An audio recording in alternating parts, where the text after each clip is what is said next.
Human touch, making me blush again. Always a rush, and then I'm sinking in. Clothes on the floor, don't have to be delicate. Been craving you more. Oh God, what did we begin? My emotions taking over me. Been a while since you've been sober, talking in your sleep. My emotions taking over me. Been a while since you've been sober, talking in your sleep. I guess I'm sensitive.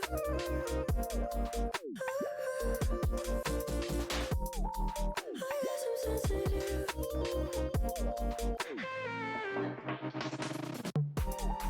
I guess I'm sensitive.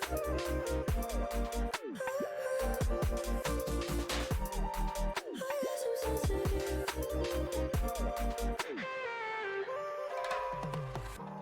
Human touch,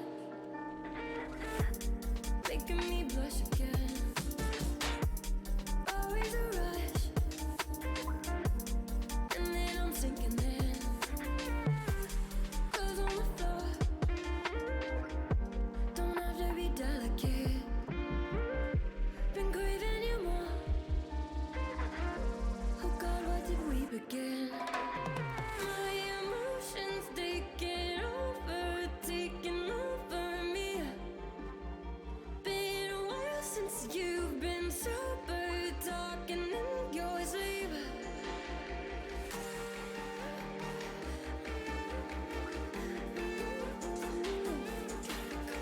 Been a while since you've been sober, talking in your sleep.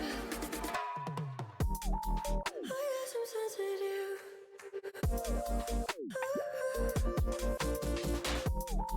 I guess I'm sensitive.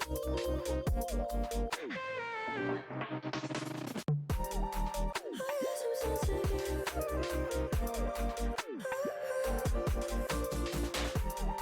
I guess I'm sensitive.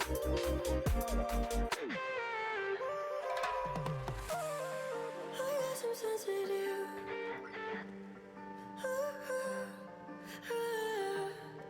It's 'cause I'm sensitive.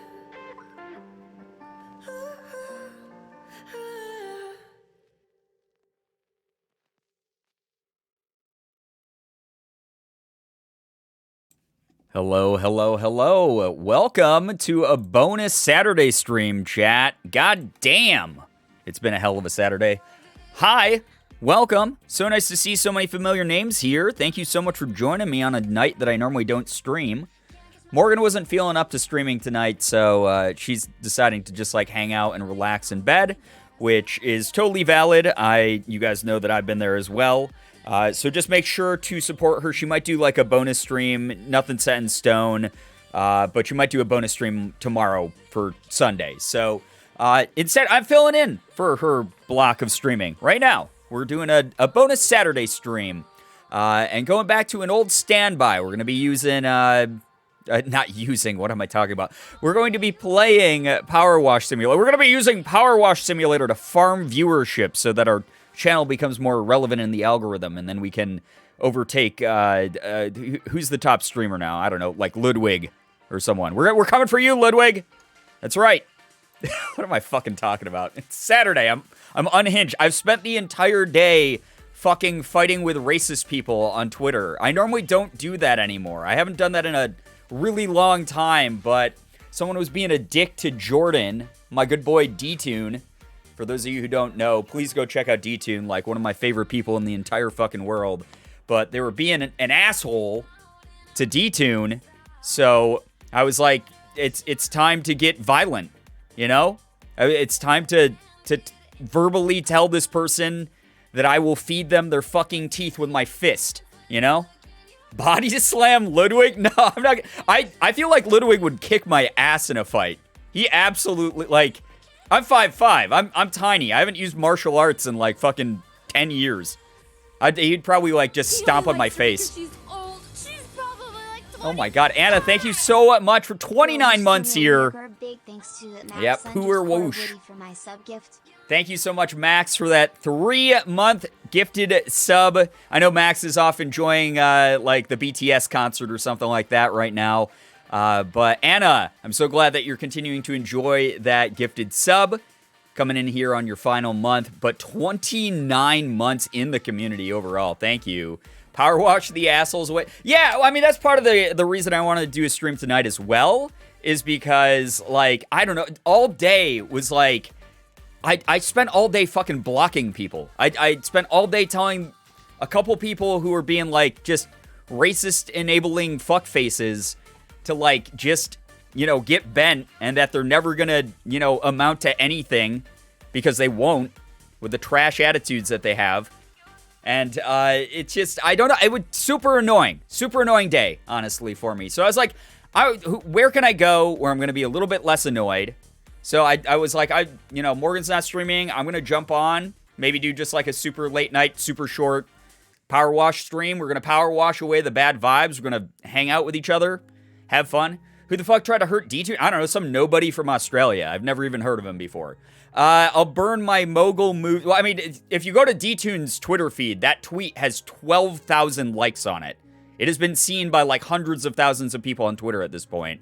And the amount of just like hair-rip-outingly frustrating fucking racist shit. And not even like because like outright racists are always going to be racist like fucking nobodies, right? They're just going to be dead-end losers the rest of their lives.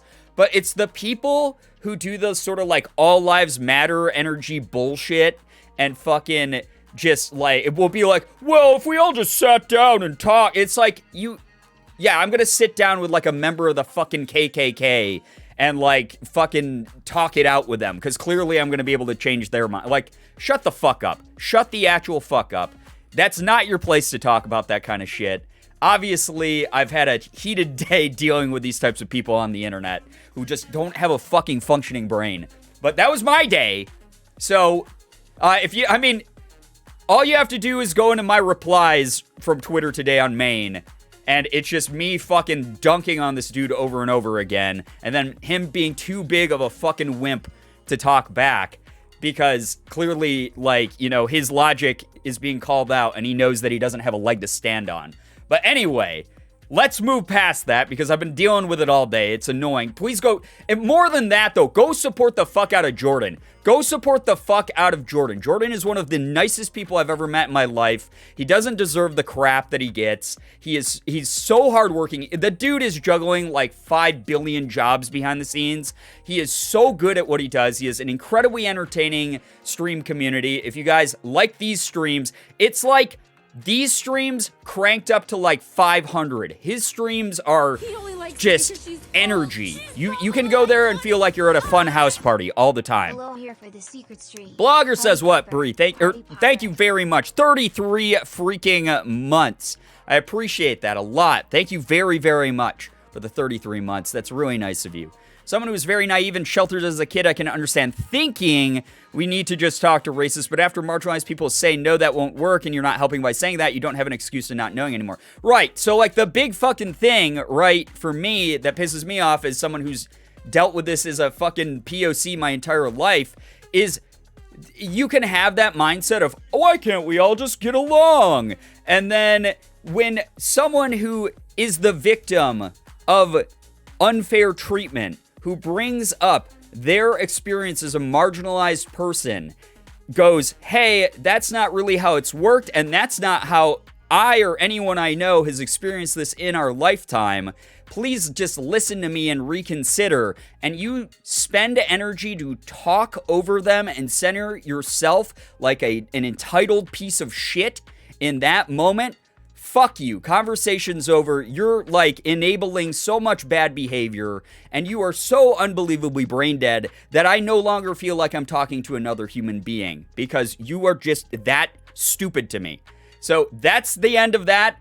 I have a hard stance on that. You guys know this isn't the first time I've popped off about this type of shit, but that's where we're at. And instead of me being negative and angry, because I'm sick of being angry on the internet all the time, like Twitter is like a bizarre hellscape to me these days, let's fucking pass some good fortune over to Jordan. Please go fucking support the shit out of Jordan's channel. I love him. He's fantastic. He's legitimately one of the people that, like, when I met him, we, like, clicked immediately. His energy and my energy line up so well. He's just a really good dude. Just followed him. Thank you. Thank you. Yeah, Jordan also has a fan house if you want to support him that way, too. Exactly, Evie. That's a good thing. I like that.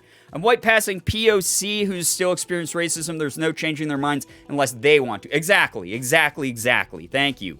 Bird app is a hell site, but we still use it. Well, where the hell are we supposed to go? Tumblr? I'm not going back to that place. Oh my gosh. So often these people try to give what's technically logical answers to human problems. Right. Humans aren't logical. If it was that simple, it would have been done. Right, exactly. We would have already solved all this shit. If we could use facts and logic to solve everything, like technically what this person did wasn't actually racism. It was just them being prejudiced in a different way. I don't give a shit about your technicalities. I'll take those and shove them up your asshole. Just shut up. So that's been my day. Anyway. Oh, yeah. Follow Jordan's Twitter as well. You can get all the links to Jordan's other social media via the Twitter, I'm pretty sure. But Jordan is so close to 10,000 followers on Twitter. I'm so excited for him to hit that number because I remember hitting 5 digits and being like, this is a gigantic milestone. And I would rather, again, let's use our energy to uplift, support, and just be awesome to someone. Seriously. Anyway. That's my angry Saturday rant that's just unhinged. But if any of you are turned off by that, if that my approach is too aggressive or too angry, maybe re-examine that perspective as well, because you don't know how I have been treated my whole life. You don't know, this is me sharing my lived experience.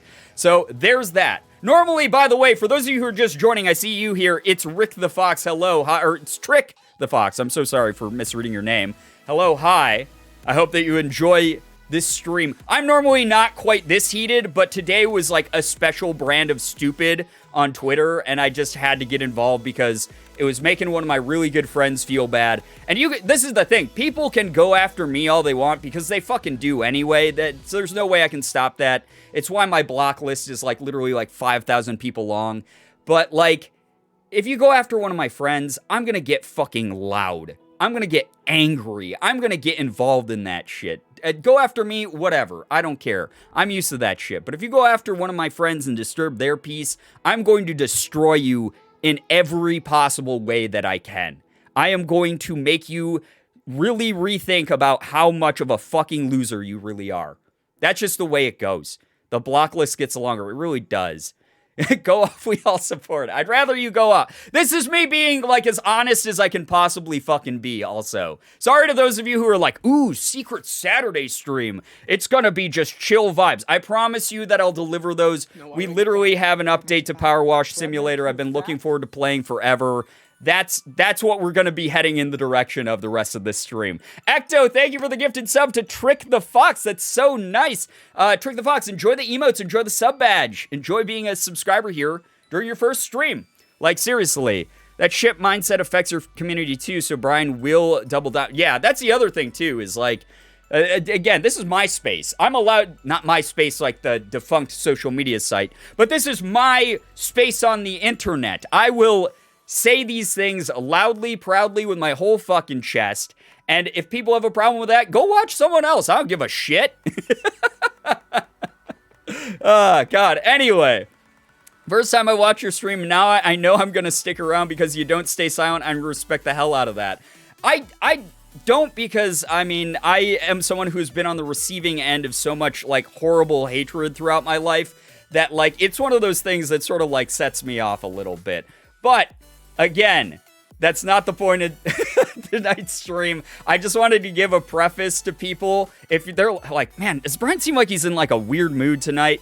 I'm in a fucking weird mood tonight. I again, had my peace disturbed because one of my friends was being attacked in a way that I just found super disrespectful, and I got involved in it like 1,000,000,000%. So again, this is just me being as transparent as fucking possible about everything, but I appreciate those of you sticking around and wanting to see where the hell this stream goes. Who knows? Maybe we're getting canceled tonight. Who knows? Centennial Bisexual, thank you for the gifted sub to May Noel. I hope I'm saying your name right, May. I hope you enjoy the emotes, enjoy the sub badge. Thank you to everyone again who's sticking through, hanging out, hopefully enjoying the stream.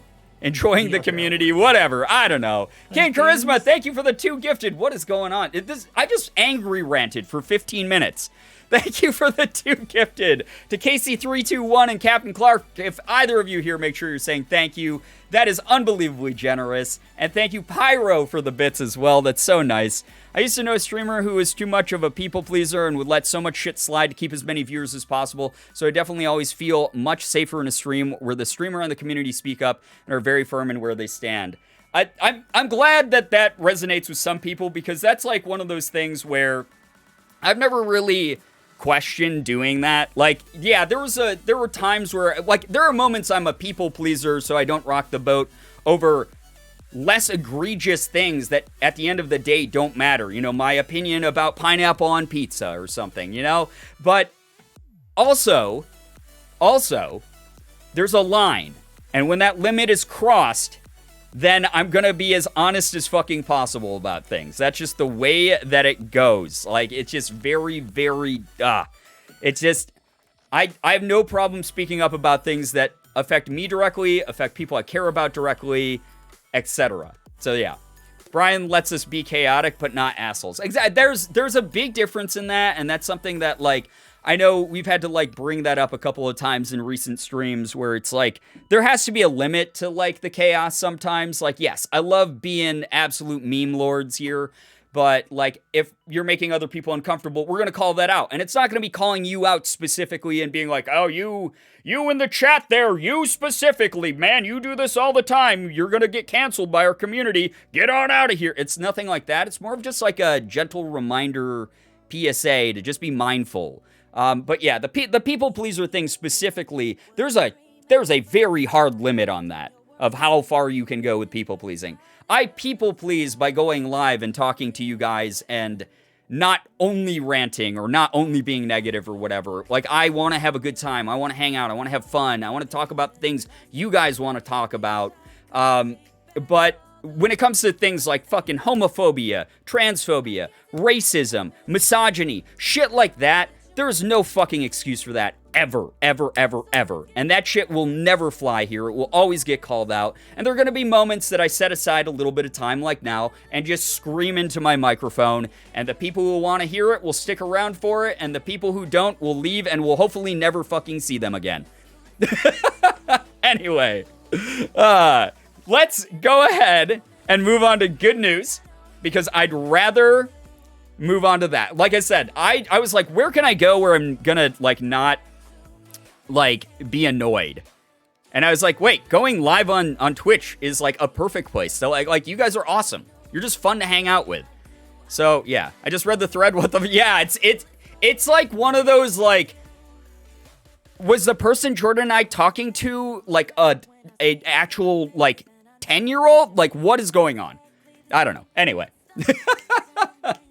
If you guys, 666 subs, no way, damn, that's a funny number, awesome. If you guys have some good news, please feel free to share it in the chat, as long as it's something that we can share comfortably as a community, lift each other up, celebrate each other, be happy about things going on in this community. We're so excited to celebrate all of you, seriously. Good news, I got another tattoo. Holy crap, that's awesome, Kia, that is really, really cool. I love that. I cannot wait to get another tattoo. I keep saying that I'm going to get one, and then I don't. 666 subs, let's summon demons. I think we've already summoned the demon within me that is angry and is full of righteous rage. I got a puppy? Oh my god, Herpeshirp, that's so wonderful. I love, love, love puppies. Saw Ethan's show. I was so happy to go and see your involvement.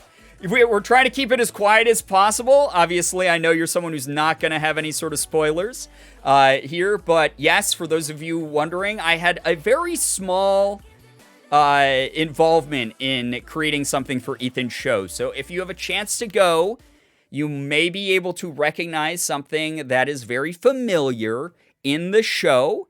I don't know if that's going to be tweaked at all, by the way, between this last show that he did and whenever it's March, right, that he resumes the tour again. It might be tweaked a little bit. Who knows? But I did do a little bit of something for his show, which was really cool. So if you haven't grabbed tickets yet, please. I have to do this .tour or .show or whatever. I'm a fake fan. I forget. I have to do this .show. I've been saying that for like months, and then after the show passed, object permanence out of my brain. Good news, my mom sent me photos of Mochi watching some animal show on TV. He's too smart for his own good. That's adorable. I love that. Mochi's so cute. Good news, I've been getting into collecting Disney pins, and I got some cool rare ones for cheap for Black Friday. That's awesome. That's really cool. We're a community of collectors. A lot of people have different collection hobbies in this community. Me, for instance, if you couldn't tell, I pointed the wrong way, but Pokemon cards, kind of a thing I do. Rocky's very ugly. Shira, every time you say that, it's going to make me sad. Me turning to Ecto when I realized it was you and losing it. I'm so happy that people recognize that it was me.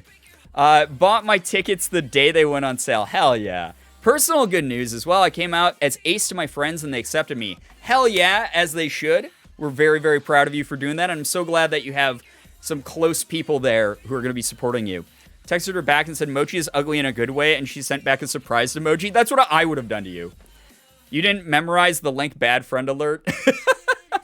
It's less about that I didn't memorize it. It's I memorized it, but because I have object permanence issues, as soon as it was no longer needing to be as aggressively promoted, it just shriveled up in my brain. That brain cell that was in there holding onto that link just died.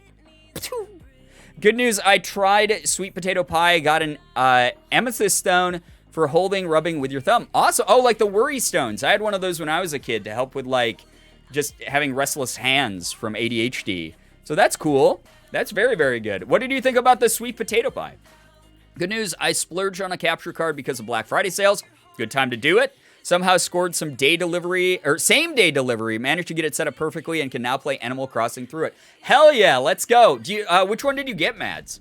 If you don't mind me asking here. Toxic Streamer forgets web link to his friend's tour. What can I say? He doesn't need my help selling those tickets anymore. He's outgrown me. He's off on his own. He's so big and famous. I'm a bit nervous about the show because I'm going on my own, but the communities for both you and Ethan seem so wholesome that every time I catch a stream, I get less anxious. Pyro, here's something that I want to clue you in on, which is one of my favorite things about this community, is you guys do look for each other, like, out in the wild. And even reports from the first show, people who didn't know each other in this community before met up at the show and became friends. Because they like recognized the merch each other were wearing, or just like while they were waiting in line and talking, like they made friends with each other. I fucking love that. That's so cool. Good news, I'm potentially going to C2E2 in a couple weeks, and boy oh boy, I'm ready to score some very scrumptious art from some very beautiful artists. Awesome. Yes, support small artists. That's so great. I love that. I got an Elgato HD60 Pro. Nice. USB space is very limited on my PC, so I felt the extra bit was worth it. Absolutely. Especially because, like you said, like it's so hard to prioritize what to put into what USB hub. Like I was telling you guys before, I just got the Elgato Stream Deck from a company that just wanted to send me a care package of stuff. And I don't know if I have a USB port open for it, so I might have to buy more splitters for my computer. Good news, I spent yesterday alone, so I managed to finish a custom sneaker and the custom wallet and clutch set. Just got to finish the other sneaker in the shoulder bag. First time I've just zoned out and painted in a while. Doesn't that feel so good, though? When you're so in the groove, you get to, like, zone out. I love that. That is wonderful. Vancouver show, hell yeah. Have fun, Mango Jelly. Anyone going to be at the Dallas show? Yes, please. Network with each other. Find out which shows you guys are going to. See who you can meet up with, potentially. After the Chicago show, Lard Martini came up and said hi. They were so sweet. That's so cute. I love that. I love those stories. Those are my favorite stories in the world. I love that. I know Ethan's server has a show chat. Maybe try there. Oh, yeah, that's not a bad place to look for people as well. More good news. I hit 100 wins on iMessage anagrams. I'm a machine. Oh, my God. Well-oiled machine knows exactly what their programming is. Good news, a favorite YouTuber of mine did a merch drop and got myself a planner for next year. Hell yeah, Ira, that's awesome. Good news, I got myself a water pick to help with my shitty depression, oral health. Baby steps to fight the winter sads. Hell yeah, Firefly. I'm so glad that you're taking steps to take care of yourself. You deserve it. I've always wanted a water pick. Every time I go to the store and see those, I'm like, should I get it? I don't need it right now. Should I get it? I won't get it right now. But if it's good and you give it a good rave review, maybe it will change my mind and you'll be the influencer for once. Who will be at the Pittsburgh show? I most likely will be. Morgan and I are for sure going to the Toronto show. So that's the first date for when the tour resumes. And then we're going to be going to most likely the Pittsburgh show and potentially the NYC show. So we might see you guys around. If you guys are at New York City, if you're at Pittsburgh or Toronto, we might see you there. My mom and I are going to get matching shirts to wear to the show. So if anyone's at the Pittsburgh show, that's so cute. I love that. Ecto literally found me because they saw my Wowie hat tweet.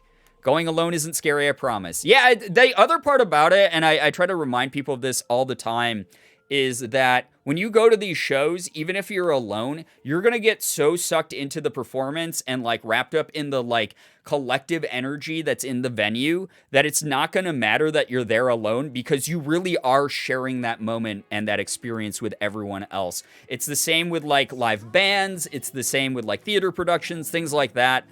This is one of those types of experiences just from going to other friend shows already, where all of you in that room are going to feel like very similar things. You're going to resonate with different parts of the show, the different messages that are being shared throughout it, and you're just going to have a collective experience together that's going to feel really great and make you feel a lot less alone. I promise you. It's really, really awesome. I made friends in line that I sat with. It was great. Yeah, it's as easy as that sometimes. Definitely, I've been to plenty of concerts alone before, too, and didn't even end up meeting anyone, but still had a damn good time. Yeah, exactly. Like, live music, that was, like, Morgan and my thing back in the day, is we'd go to, like, concerts and shows and stuff like that, and there's just a certain energy when everyone is collected in one spot to see and experience the same thing. It's a really beautiful, beautiful thing. So, if you are afraid of going alone, totally valid, totally understandable, but also on top of it, know that you're not going to really be alone. You're going to be a part of a community. Even if you're not talking to anyone else, there is going to be this collective feeling of just really awesome vibes. Met some really good friends at a concert last month after traveling across country alone. Y'all will definitely make friends, especially with Ethan's community. Yeah, I mean, there's so many friendly people in that community for sure.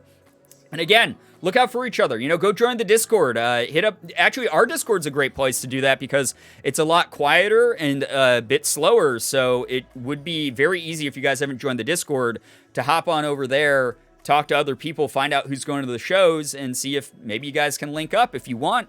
Or at the very least, you'll like be able to recognize each other and like wave hi to each other. You know, so always an option.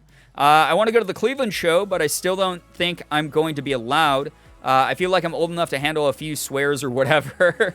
Knowing Ethan, there's probably more than a few swears in it. But also, I hope that you do get the opportunity to go. I'm so sorry if you don't, but I also know that the material in the show at some point will be shared in some way, shape, or form. So you'll be able to at least experience somewhat of that. Give me 1 second, guys. I just kicked over a bunch of packages because I'm just inept.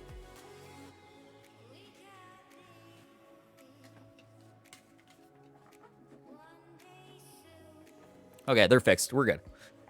I'll get a count of swears next time. Gonna try to go to the Vancouver show? Hell yeah, have fun at that. That's very, very awesome.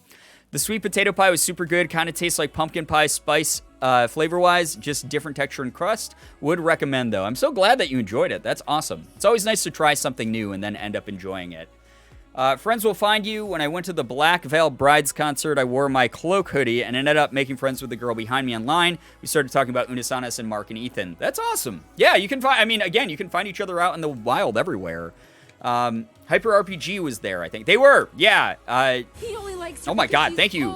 Malika and Zach were there to help out with production and stuff. Just popping in to say hello. Cherry Pie Black Spy! Friday weekend is killing me. Gonna try and rest before tomorrow. I'm so sorry. I know that, like, the Black Friday deals have extended. Obviously, they started before Black Friday. They extended past. This is just the growing trend. At some point, just all of fucking November will be a Black Friday sale, I feel like. I'm so sorry you're dealing with that, Cherry Pie Spy. I hope that people start treating you better. I hope that things settle down a lot and you're able to get a breather for yourself. Thank you very much for the 13 months. Get some very well-earned rest, seriously. Portland, Maine show, peeps, I will high-five you. Morgan and I have been talking about potentially going to that show as well. We're not quite 100% sure yet, just due to the fact that, like, it is Ethan's hometown, and knowing Ethan, like, he'll want to try to link up with, like, a lot of, like, hometown friends and family and stuff like that. And I don't want to add, like, another layer of him having to, like, you know, include us as well. Not that he wouldn't want to include us, but just, like, an absolutely, like, separate layer of, like, responsibility when he's already trying to, like, figure out that trip. So we might go, we might not. I'm going to talk to him about it, see if it's something that he's into, since I could probably force a transparent answer out of him. If he's like, yo, I'll be, like, too busy to, like, really hang out, I'll be like, yeah, totally get it. Then we won't go to that one. But we're going to try to, like, link up and see him at all the other locations before and after the show and whatnot. We need to battle. Do we? I don't know. I feel like you would win any battle. I don't even know what kind of battle you have planned. I just feel like I'll lose it. What's up, second family? Alexis, hello. Hi, welcome to the stream. Welcome, welcome, welcome. That's so thoughtful. Well, I mean, we've known each other for long enough, and both of us have such ridiculously busy schedules all the time that I definitely know how it is when you're, like, trying to get something done, or you're focused on, like, a certain project or whatever it might be, and like another extra thing comes into the mix. Sometimes it can be that straw that sort of breaks the camel's back, where you get, like, really tired out and drained or whatever. I use a walker. I would not win. I mean, I think you're overestimating how strong I actually am. Yeah, the walker's metal. Exactly. There we go. This is Sparta. So you have a weapon. Yeah, exactly. Yeah, see, chat's on the same page. There we go. Speaking of weapons, guys, I'm going to go weaponize my power washer in the game Power Wash Simulator, because they did do an update, and I'm pretty sure they finally added, like, the pro grade power washer, which every time I would boot up this game, again, this game is still in early access, so it's not done being updated yet, but every time we'd boot up this game, I was like, I want more. I want more nozzles and power washers and shit. And I think that they added like a new one, so I'm kind of excited to use that if it's actually in the game. But it looks like it's going to be intense. So let's get started with some Power Wash Sim, just because it's also late. Holy shit, it's almost midnight already. Again, this is probably going to be a shorter stream, guys. I don't normally stream on Saturday nights. This is just a bonus sort of fill-in slot. Morgan is probably going to stream tomorrow, so I'll have other work that I'll be doing while she does that, and then if I have time, I'll also do a Sunday stream. But we'll figure it out. We'll figure it out. We'll play it by ear. You guys are really good at rolling with the punches. Speaking of my walker, American Airlines broke the brake handles. What the hell? Dude, I've never had a positive experience with American Airlines. Morgan and I have flown every airline under the sun. We used to fly like once a month back in the day, and like American Airlines always dropped the ball in some way. We're hopefully going to contact them and the Rollator company and see if they can do anything. I hope so, because that's really shitty of them. Like, I'm so sorry. This is part of the reason Morgan has, like, an intensely hard case suitcase, is because watching them load our bags, there have been several times where we've just seen them, like, fucking, like, swirl them around and, like, body slam them into the plane, like, before they throw them in there. Like, it's just, good lord. Me, neither. I usually go Southwest American side. Yeah, they really do. They're not great. Power Wash Simulator. Yes, Phoenix. I'm so glad that, that people are going to be able to vibe to this with me, because this game is awesome. It's so fun. This is one of those games I booted up originally, and those of you who are around for the early streams of this, you know, like, this is, like, I booted this up thinking this was going to just be this ridiculous, stupid meme game, and it evolved into something so much more special. Like, this is my take a break from the real world time. This game is like my peaceful bubble. This is my Zen garden. This game is so good. I love this game. If you've never seen it, it seems like a silly concept, but it's so good. It's so good. I love it. I'm going to stick a power washer into my nose and spray my brain out. Oh no. That's so fucked up because clothes are one thing, but one, you never know what's in the luggage, and two, that is someone's mobility aid. Yeah, that's really effed up. Make your brain a slushy. Oh no. I swear if I have to fly anytime soon, I'm not using American Airlines. I've heard way too much garbage about them, especially with people's accessibility. If they break my walker, I will be fighting someone. Yeah, I mean, it sucks to hear that maybe this is like a pattern with them. Brain soup. Brain soup. All right, we got to clean the washroom, guys, at Muckingham, Glee Street, Muckingham. For $700, okay.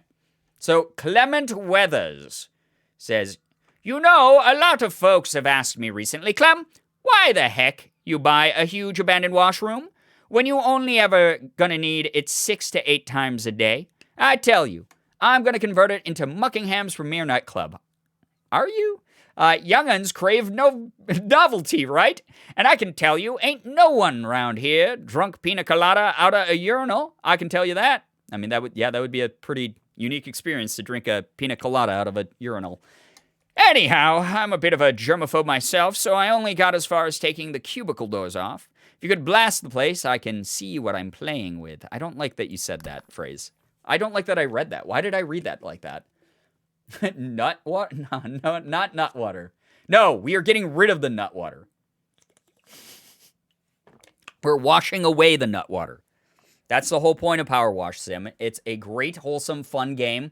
Very relaxing, very chill. We normally have really interesting conversations while we play this game. Why did Nutwater make a return? I don't know, because this community is unbelievably cursed and can't let, like, low-hanging fruit jokes go. What kind of beverages do y'all consume here? That's a terrible question to ask, and I'm sure that chat will eventually answer it for you in the worst ways possible. Speaking of, if you want to get a brief brush up on the lore of this community, you can check out our subreddit, where some of the most cursed just memes ever in the world go. If you feel like adding your own, that subreddit is open to the public, as long as it's something that is, you know, not going to make other people, like, uncomfortable, isn't hateful, etc.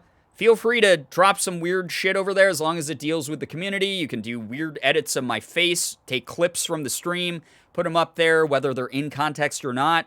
Feel free to drop that stuff over on the subreddit. Join up. See the other stuff people have created. It's all fucking cursed. All right. So, oh my gosh, this place is pretty damn dirty. I love this game so much, though. It's been too long since I've been here. Been much too long. Oh, God. All right. Can we buy anything yet? I need to see if we can buy new stuff already. Because if we can... Oh. Wait, no, that's not it. No! How do I must have to unlock more levels or something. I need the professional duty power washer. I'm scared of the sound of the subreddit. We'll check it out immediately. Good luck. Shield your brain. There's a lot of energy on there. And that's all I can really say. There's a lot of energy. What are these? Wait, what? I mean, I'm going to buy these. These are modifications to personalize the look? Nice. Okay. Oh, we got different gloves. Let's go, dude. I'm going to buy them all. We have so much money. Why not? I'm going to put on the pink gloves, and I'm going to put on the donut pink skin on my washer. I don't need any of this, because then that reduces the amount of time I actually get in the game. Because then you clean stuff too fast, in my opinion. Okay, and then we got the rest of the attachments. We're good. Dr. Pepper gang? Wait, what? I mean, Dr. Pepper is excellent. That's a great choice. I love Dr. P. Very good stuff. Guys, he said duty. Okay, chat, is it going to be one of those streams? This is Power Wash Simulator. This is a wholesome game. All right. Okay, we got none stubby. No, I don't want to do that. How do I apply the mods, the modifications? How do I apply no, what? I bought all that and it didn't. Oh my God, it must just have the buying available and not the customization yet. Sad, I've been lied to. I've been deceived. So here's what I'm thinking for the nightclub conversion. What, Clements? I'm in the middle of a job, dude. Oh, that sound is so satisfying. That sound is so satisfying. It's been way too long since we've gotten to do this game. Line of glitter balls leads you in through the entry tunnel, shining light of every color in every direction and every face. Okay, good start so far. I'm interested, despite your horrible, horrible ideas overall. Get y'all discombobulated, but excited. I mean, that just sounds like every club I've ever been in. You're just discombobulated, but there's enough noise and, like people yelling that you're like, oh, this could be fun. And then you spend 20 minutes there, and you go, well, I haven't gotten a beer yet, and everyone is way too close to me, and it smells bad in here. The music's too loud, so I have to scream over it. And there's a person puking in the corner here. Let's go somewhere else. That's every club experience I've ever had. Generally hate dark sodas / colas, but Dr. Pepper is the exception. It's like, it's spicy, right? It's great. It's got like that tang to it. The neurodivergent experience. I mean, I just feel like that's the general club experience, but it especially doesn't help if you are neurodivergent for sure. It's not fun. I hate clubs too much. Like, here's the thing. If you like clubs, I'm not trying to insult your lifestyle. More clubbing space for you, because we're not going to show up there. But, I, as someone who did a lot of clubbing in my 20s, it's just not my thing. Oh my god, chickens! Thank you so much for the 5 chickens. That's so generous. Oh my god, they're so power washed. I appreciate you a lot. Thank you for that support. That was really nice of you. Actually, wait, before we really get into the nitty gritty. Oh god. Good lord. Yeah, I love that more space for you. Exactly. I don't have to hate on someone else's, like, lifestyle.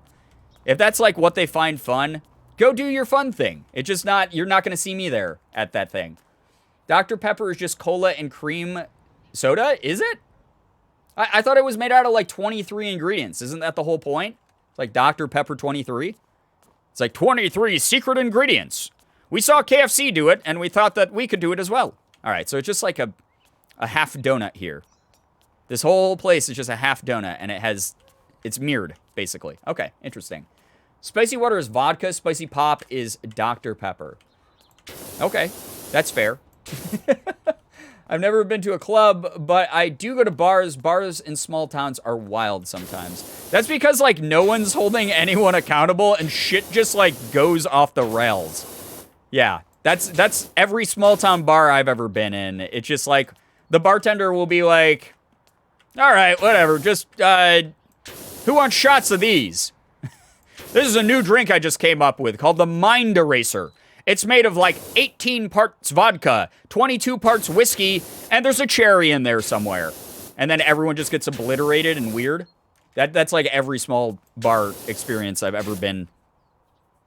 I don't think I will ever go to a club because my autism brain would explode. I mean, that's so valid. Like, just, I don't have many sensory issues, really.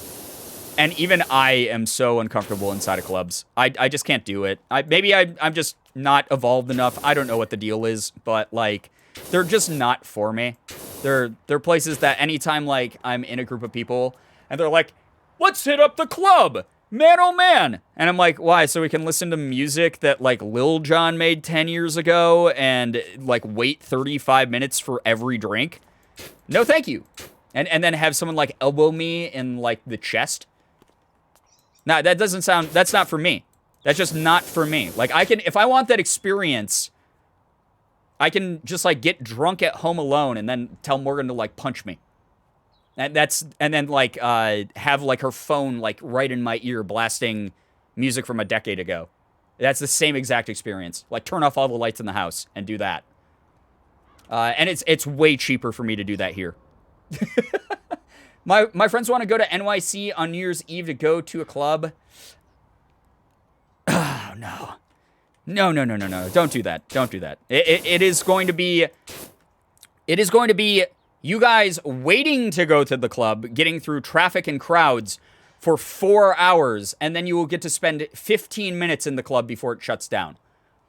A friend of mine that bartends made a fantastic Jello shot called the Mr. Brightside. Okay, name alone makes me want to try it, you know? It started off with a shot. I've gotten so many sensory issues developing a lot more in the last year or so. I mean, that will happen sometimes. Like, I've always been more sensitive, but lately I've been super sensitive. So, like, even going to work sometimes is a lot. I'm so sorry to hear that. Like, it's one of those things, like, late onset sensory issues are something people experience pretty frequently, honestly. That type of development does happen.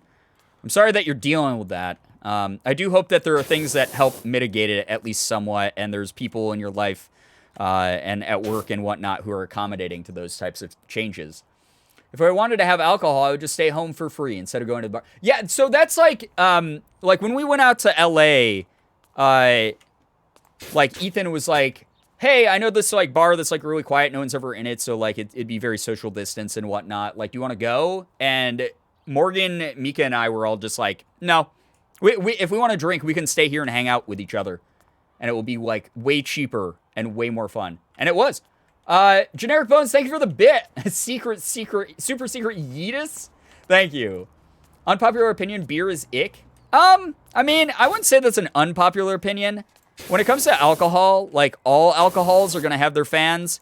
And then they're going to have their anti-fans as well. Like, I'm someone who, before I started developing a hops intolerance, actually really enjoyed beer quite a bit. I actually even used to brew my own for a while. But knowing how beer tastes and how different it can be quality-wise, ingredient-wise, whatever, I 100% understand when people do not like beer. I do not fault you for that in any way, shape, or form. I definitely know that beer is not for everyone. And now I can't even drink it. And since I've stopped drinking it, every now and then I'll be like, oh, I kind of want a beer. Kind of want one. That sounds kind of good right now. Sounds refreshing. And then, but it's so few and far between, those moments, since I've become, like, intolerant to the hops and beer, that I don't miss it that much. I honestly don't miss beer that often.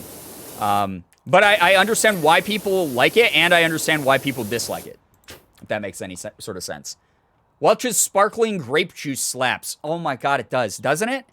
Like, I remember being a kid and drinking that, like, New Year's Eve, like, my parents would get, oh, Welch's sparkling grape juice for the kids. Wouldn't this be fun? So they can do, like, their own toasts to the new year. And, like, my sister and I would get the little, like, flutes of, like, sparkling grape juice, and we sip it at midnight. Ooh, Happy New Year. Oh, it's so fun to pretend to be an adult. And then when I became an adult and, like, or, like, I guess, like, when I was, like, a teen, my parents, like, gave me some, and I tried champagne for the first time, and it was like, well, it's not, like, the worst thing, but, like, I prefer the sparkling grape juice.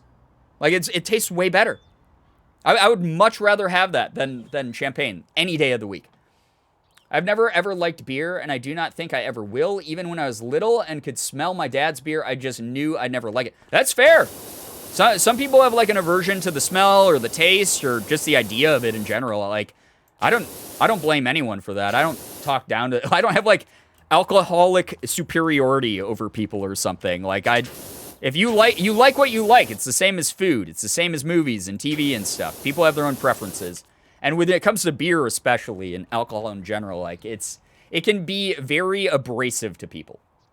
Welch's grape juice upsets my tummy, but I'll be damned if I wouldn't throw back an entire gallon of that shit. Oh, yeah, I mean, damn, sometimes it's worth it. I'm lactose intolerant, and I sometimes just, like, fucking throw back an entire pizza, you know? And then I go, let's see what happens. Let's play body roulette today. Let's see what happens in 6 hours from now. If I'm still alive, great. If I am doubled up on the toilet going, why is this happening to me? Then, you know, I played that game, I fucked around, and I found out. That was on me. I can admit that. I'm an adult. I used to steal the foam from my dad's beer, but I don't like beer much. It's kind of bitter. It's very bitter. Very, very bitter. Let's play plumber roulette. Isn't wine just grape juice that slaps more? It depends. Like, here's the thing, okay? So, quick aside about all of this is some people are gonna obviously have negative experiences and memories associated with alcohol, so I don't want this to turn into the one time I got so fucking blackout, sloshed crazy. Like, I don't want it to turn into that, guys, because that's very uncomfy for a lot of people.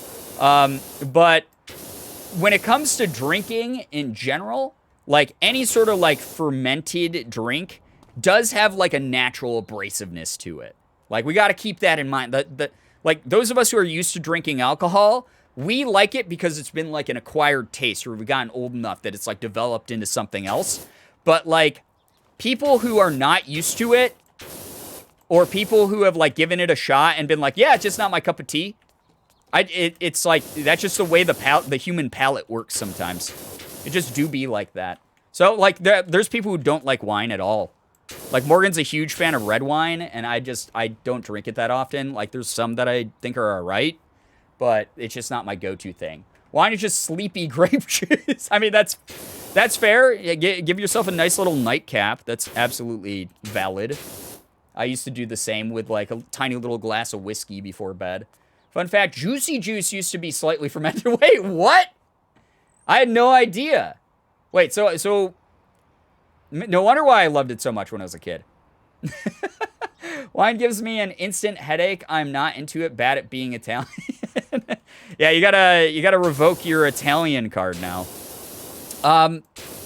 Wine is one of those drinks that I find because it's so sugary, I just end up like feeling icky to my tummy. Like I get like really bad like headaches and like tummy aches from drinking wine, so I'm not like super into it. Vodka's my absolute favorite. I'm a whiskey person. These days I don't really drink alcohol very often at all, honestly. I actually like when I have an opportunity to drink it, most of the time I'll say no if people offer it to me. And I've talked about this a little bit before. And again, this is not trying to open up like, a trauma dump forum board. So please be mindful if you have similar experiences. I'm not trying to discredit you or invalidate you, but I'm just not asking for them right now. Just quick aside, content warning, substance abuse, just reminiscence here real quick. When I was slightly younger, I had a pretty bad drinking problem. I've talked about this a couple times before, but I was legitimately like an alcoholic, to the point where it was interfering with my life, and it made me a really nasty person. It made me forego a lot of the responsibilities that I had, and point the finger, the blame for issues in my life at the wrong sources. And it's taken a lot of years of therapy and a lot of effort to push through that and become the version of me that I am now. And it's always a learning process. Obviously, I still have wounds from that part of my life that are constantly healing, and I'm learning to grow past. But it was a very big thing in my life. So I'm definitely one of those people that, like, if you ever see me, like, out at, like, let's say that I start going to conventions again, and I go to, like, an industry party, or if I go to, like, a bar out in the town that I'm in, and you see me, just know if I, like, decline an offer for a drink, I'm not, like, being rude because I don't want to, like, drink with you. But I will most likely just say no. I might be like, yeah, I'll have, like, a seltzer.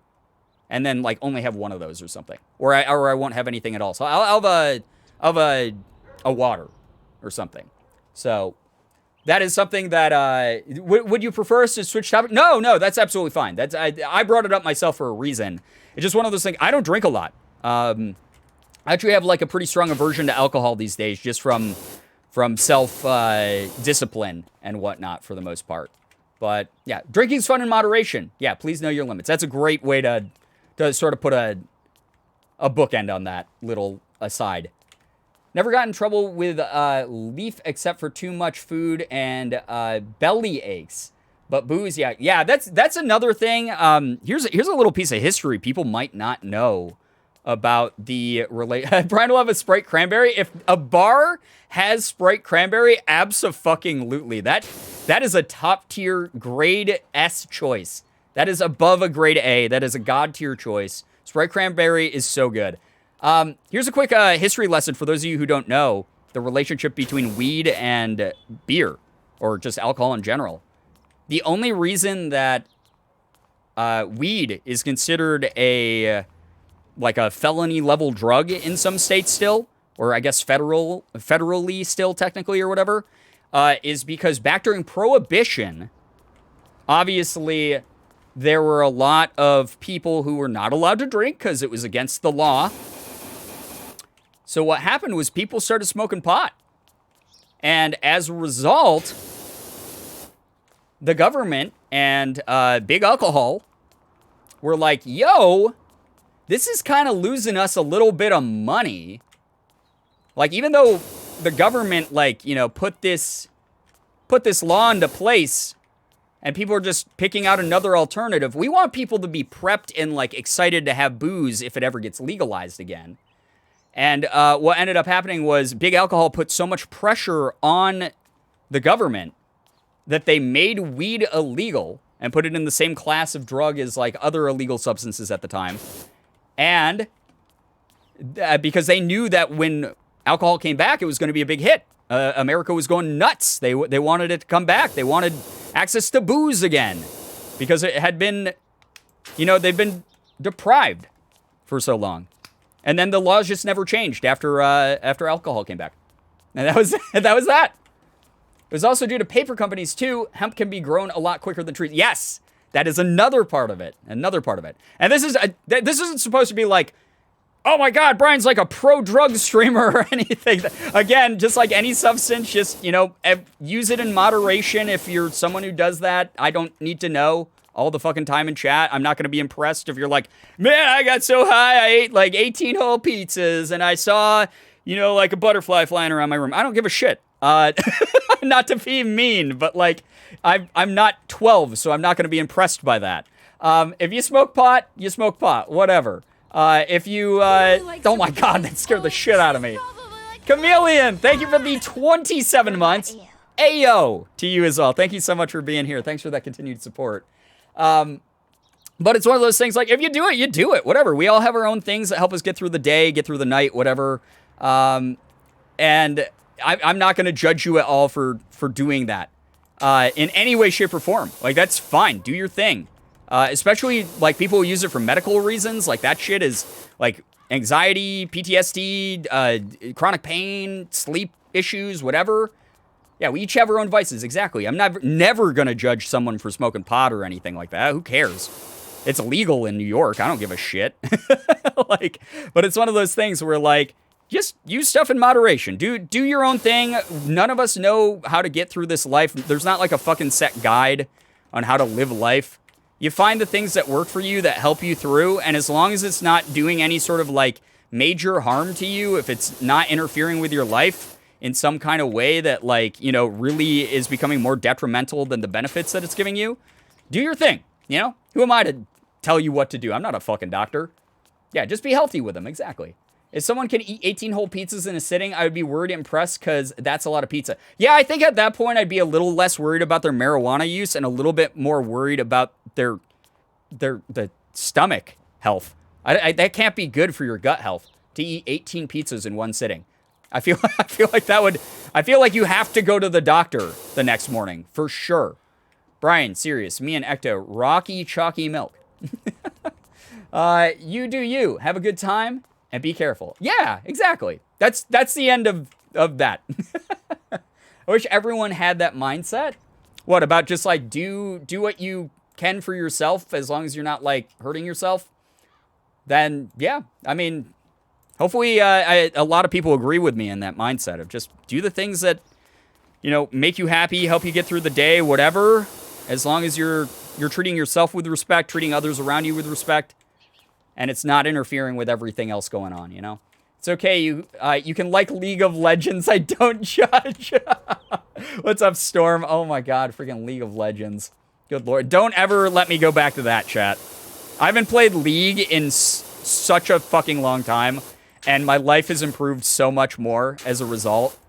I used to have like 4 accounts on League of Legends because I did not want to ever be recognized playing it. Brian, is your Power Wash Simulator guy wearing a Fitbit? Because it seems like you're trying to reach your step goal. Oh, what? Going back and forth? I'm just distracted from the task at hand, all right? I have to do this I have a weird, like, method about this. I'm very methodical when it comes to Power Wash Sim. I'm incredibly methodical when it comes to doing this type of shit.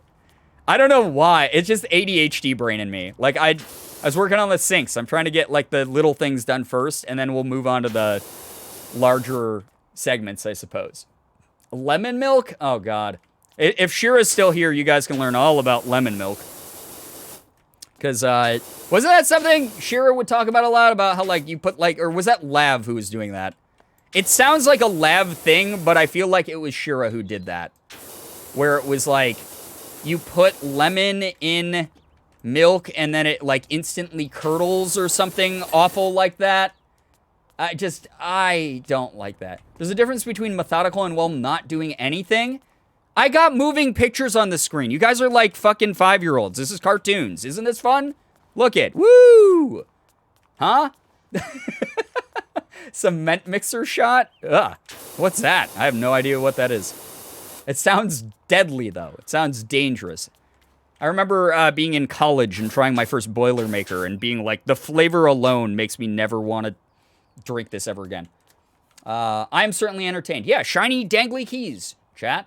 I'm dizzy now. Well, I mean, listen, you knew what this was. Power Wash Simulator has some intense gameplay moments. Okay? That's the way that it works. Literally what you described. Wait. As it, they're like Boilermakers? I'm confused. At least the door is cleaned.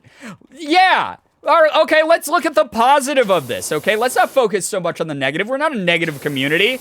Let's focus on the positive of this. If someone wants to get the fuck out of here real quick because they're like, what sort of murder shack have I been brought to? They have a clean door handle to grab. They don't even have to worry about washing their hands that much afterwards. Cement mixer shot is literally lemon milk shots without... Oh, I don't like that. That sounds awful.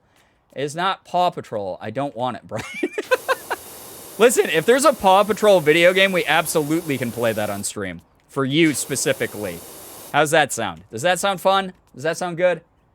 Random lemon / drink knowledge. Dr. Pepper not sponsored. It was made we've been talking about Dr. Pepper a lot. Are one of you secretly sponsored is the question now. Because the not sponsored in parentheses now makes me think someone here is. Because we've talked about Dr. Pepper so fucking much. It was made popular as a holiday drink where you would heat it up and pour it in a mug with a lemon slice. Hot Dr. Pepper does not sound great. I can do drinks at room temperature.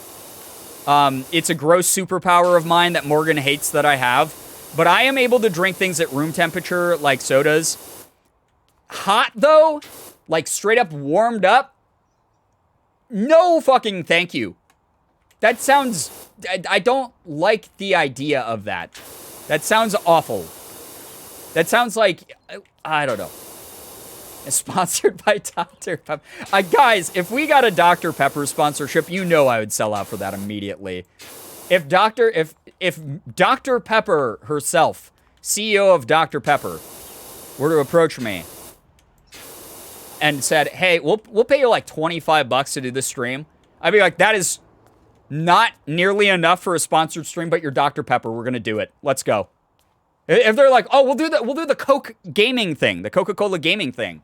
We're going to stop by your stream, and you're not going to really get paid contractually by us. We're going to do the Coke gaming thing where we gift like 100 subs. I'd be like, okay, that's way under my sponsored rate, but how silly of a clip would that, how silly of a moment would that be for our community? That'd actually be hilarious. At Dr. Pepper, you knew what to do. One of the funniest TikToks Morgan ever showed me was, why did I say it that way? I got like the word showed stuck in my mouth there for a moment. One of the funniest TikToks Morgan ever showed me was a woman being like, Dr. Pepper. She was like, I don't know why I feel this, but I know it's true. Dr. Pepper is a woman and she's a gynecologist. And that was the whole TikTok. And I was like, you know what? I feel that energy. That seems accurate to me. That just reminds me of this random text I got one day asking if I'd be willing to advertise Dr. Pepper in my car and be paid for it. Sorry, I don't own a car, nor do I have a license. Hit me up with the full car wrap that advertises Dr. Pepper. Hit me up with that, Dr. Pepper. I'll do that. I will absolutely do that for you, Dr. Pepper. I stand Dr. Pepper. I've told myself if Dr. Pepper sponsors me, even if it's only a bottle, I'll take it. Right? Kind of amazing. Dr. Pepper could give me like 3 free bottles as the only payment, and I'd say yes, because then I'd get to say I've been sponsored by Dr. Pepper, honestly. That's fair. You got to build up your portfolio somewhere, right? Anyone in chat like Cheerwine? It's my favorite soda. I actually don't know what that is. Cheerwine? Is that like a similar to Dr. Pepper drink? Remember to hydrate, friends. Yes. Hydrate with Dr. Pepper. Not sponsored, but someday we're putting this energy out into the universe. Someday Dr. Pepper sponsored streams will be ours. It's bound to happen now that I've said it out loud. It's going to happen. Listen, where we've watched other YouTubers fail with brands, Mark, you know, we will not fail. I have no idea what Cheerwine is. Yeah, I've never heard of that, actually. There's cheesecake in the house? Oh, hell yeah, Alexis, enjoy. It's like a cherry soda, and it's so good. Interesting. I guess if I ever see it at the store, I'll have to try it. Taxi drivers in Boston will look at a pedestrian and say, ooh, bonus points? Boston drivers in general are just a little bit fucking aggro. Like, I don't blame them, honestly, because here's the thing. Boston is laid out like a drunk toddler put it together. The roadways in Boston are so weird.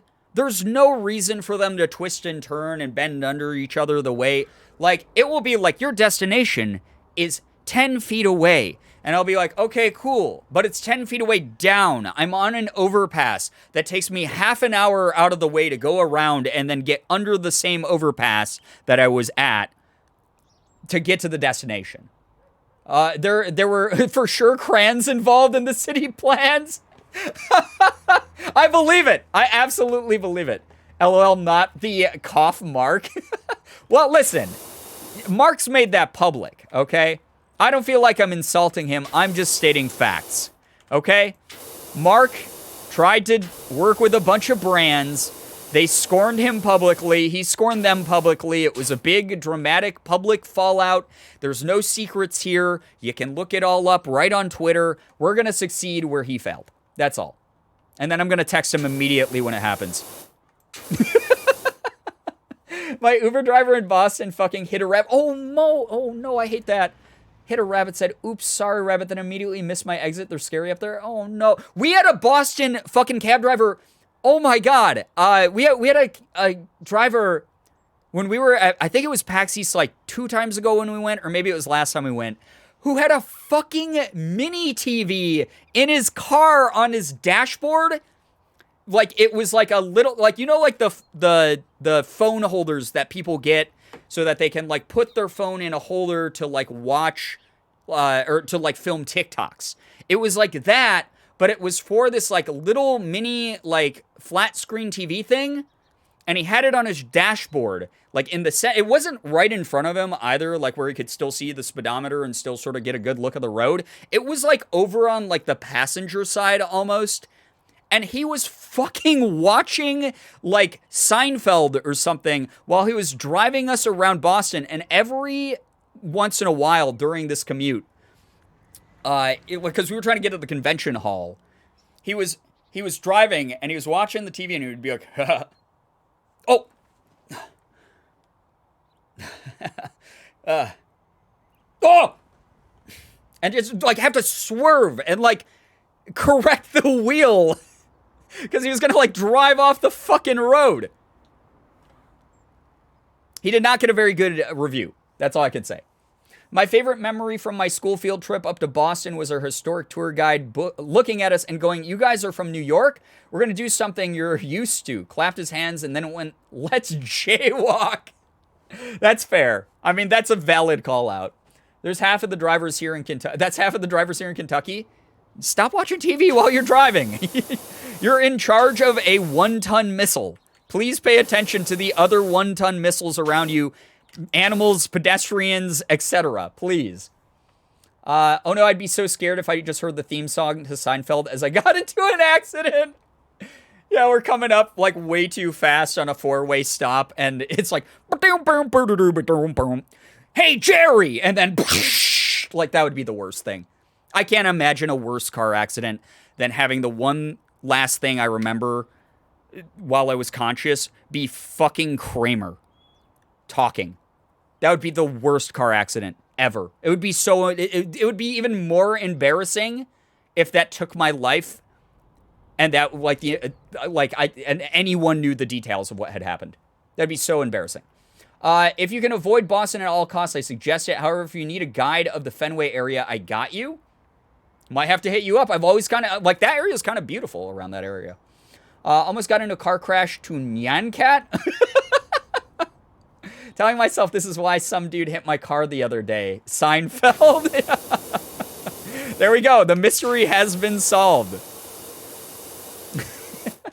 Remember when I was going to play all the Nancy Drew games? We don't even have to now. We have our own Nancy Drew mystery that we just solved.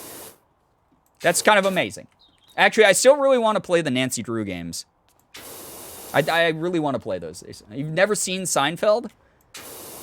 It's one of those shows that's so divisive for good reasons. It's a show that some of the humor in it hasn't aged super well, but it is iconic and a classic as far as sitcoms go because it did sort of establish the, nothing is actually happening, show about nothing subgenre of sitcom. It did do that. It served as a platform where, a mainstream comedian also, who was a stand-up comic, had mainstream success with a sitcom as well. That was, a really big thing. At the same time, it is sort of old white guy humor a lot of the time. Some of it has aged badly. Some of it is just kind of not that funny anymore because it's just so outdated and weird and bizarre. I don't know. A lot of those types of shows have that kind of energy where, looking back at them, I'm I kind of don't ever want to watch Seinfeld again because the moments of it that I liked are preserved in my brain with the nostalgia shield on, and it makes them probably seem way better than they actually are, versus when I go back and if I watch it, I'm probably going to be like, this is terrible. So, yeah. One time I was having a mental breakdown in my car and honked on and hooked on a feeling came on. I thought it said honked. Hooked on a feeling came on. I felt like the universe was mocking me. If I was in a bad mood and Hooked on a Feeling came on, I'd feel way better, honestly. Because that song is just, that's a fun song to sing along to. It's just so ridiculous. As soon as I heard the ooga chaka, ooga, ooga, ooga, I would be like, oh yeah, okay. I can't stop this feel. There's just something about it. It's just really upbeat. It's that. It's songs like that, Mr. Brightside that was mentioned earlier. They're instant karaoke songs where I cannot stop myself from singing when they come on. They're just good positive energy for my brain. Instant serotonin. Those are the types of songs those are.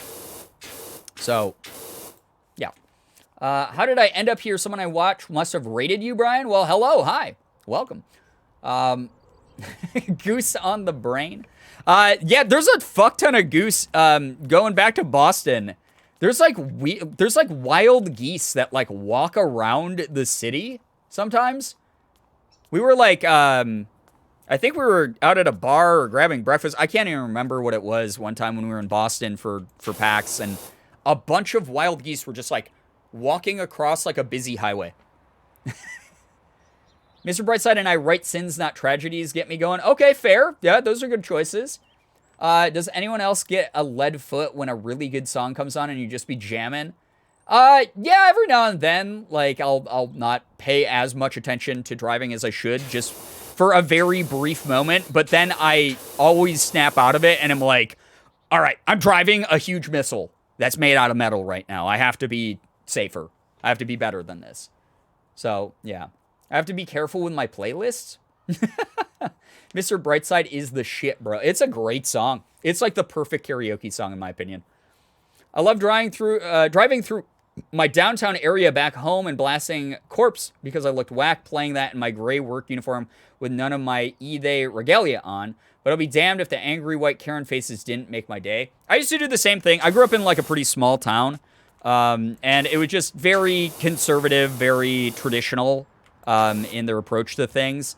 So one of the things that I used to do when I was a teenager was I'd blast metalcore music. I'd play really loud, just screamo or metalcore, Under Oath or whatever. And I just blast that like as loud as it would go in my car speakers with the windows down, just driving down Main Street, and the looks I would get, man. I got so hyped about Enter Sandman by Metallica. It's my favorite song since I could remember. I mean, that's a classic. It's a good one. It's iconic on the metal scene for sure. Listen, I'm just really glad I did not have my group chats collaboration playlist on when I got in my accident, because there was a very real possibility of me rolling my window down to the nice man who checked on me with the Wiggles fruit salad blasting from the speakers. That is actually amazing. That's me to this day. That's fair. Normally when I'm driving now, like, I'm like, I want a more peaceful experience. I just want to vibe in the car a little bit, you know? So I won't listen to that music quite as much when I'm driving around, but I listen to it very regularly just in my everyday.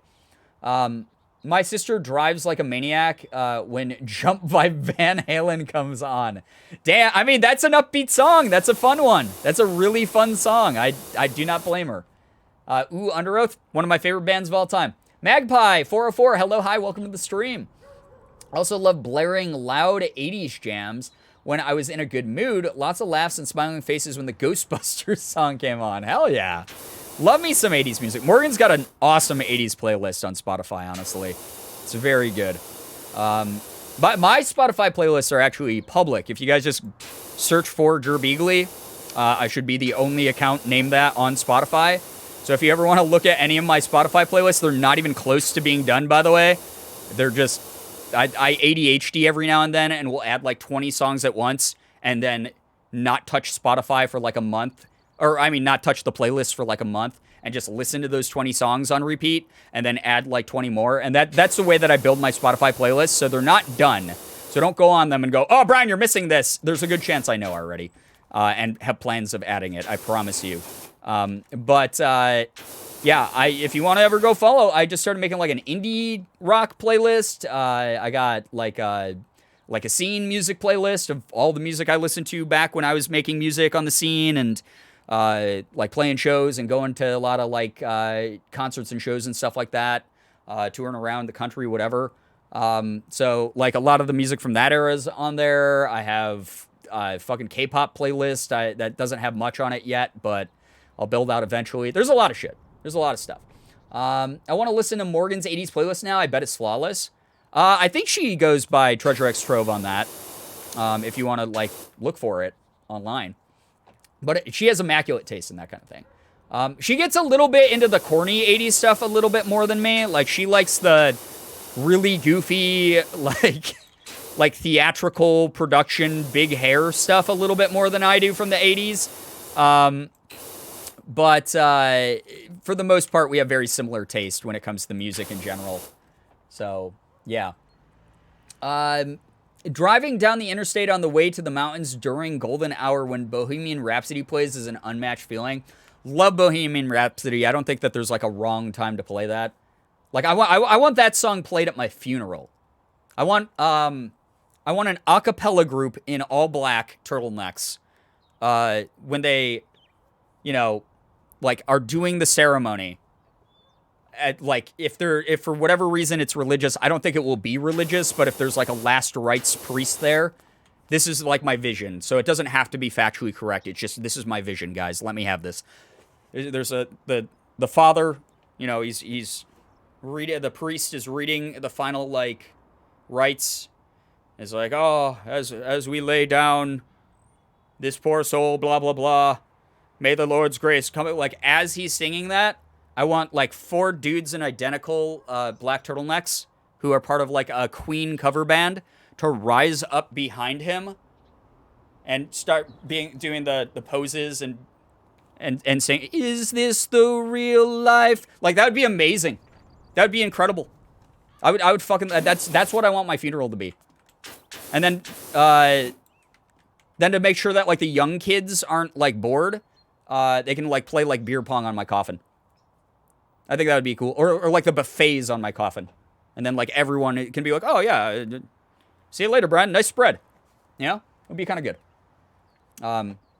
I'd pay to see Brian do The Feels by Twice. I've thought about doing a cosplay you know, getting into like a really cutesy K-poppy girl cosplay and then doing the feels dance. But I don't know. I don't know if I can do it. I don't know. I've watched so many TikToks of it, and I'm like, I can't move my hips like that. I have like no hip motion. So I'm just going to look like really like robotic and bad if I tried that. You know? I'm going to head to bed. Had a long day, but I hope everyone had a good rest of stream. Have fun with the power washing. Blugger says, what, Bree? Thank you so much for hanging out with us. Take care. Get some good rest. I heard that song for the first time with the Muppets cover of it. I mean, the Muppets do some good work. What can I say? I zoned out for a moment, and all I heard was beer pong on my coffin. Should have stayed zoned in, so you knew what I was talking about. Long drives and blasting Wayward Son is just chef's kiss. I mean, that makes me feel like I'm in Supernatural at that point. Go for it. I might do it still. Who knows? The trend will probably long be dead whenever I get around to that. Man or Muppet a masterpiece? I legitimately sing that in my shower like every other day. Am I a man? Am I a I fucking love that movie. The Muppets are like one of my favorite things. Actually, yearly reminder, guys. The best winter movie of all time. Not just holiday movie, just winter season movie of all time. A Muppet Christmas Carol. A Muppet's Christmas Carol is the best winter movie that has ever been made. No movie even comes close to how good that movie is.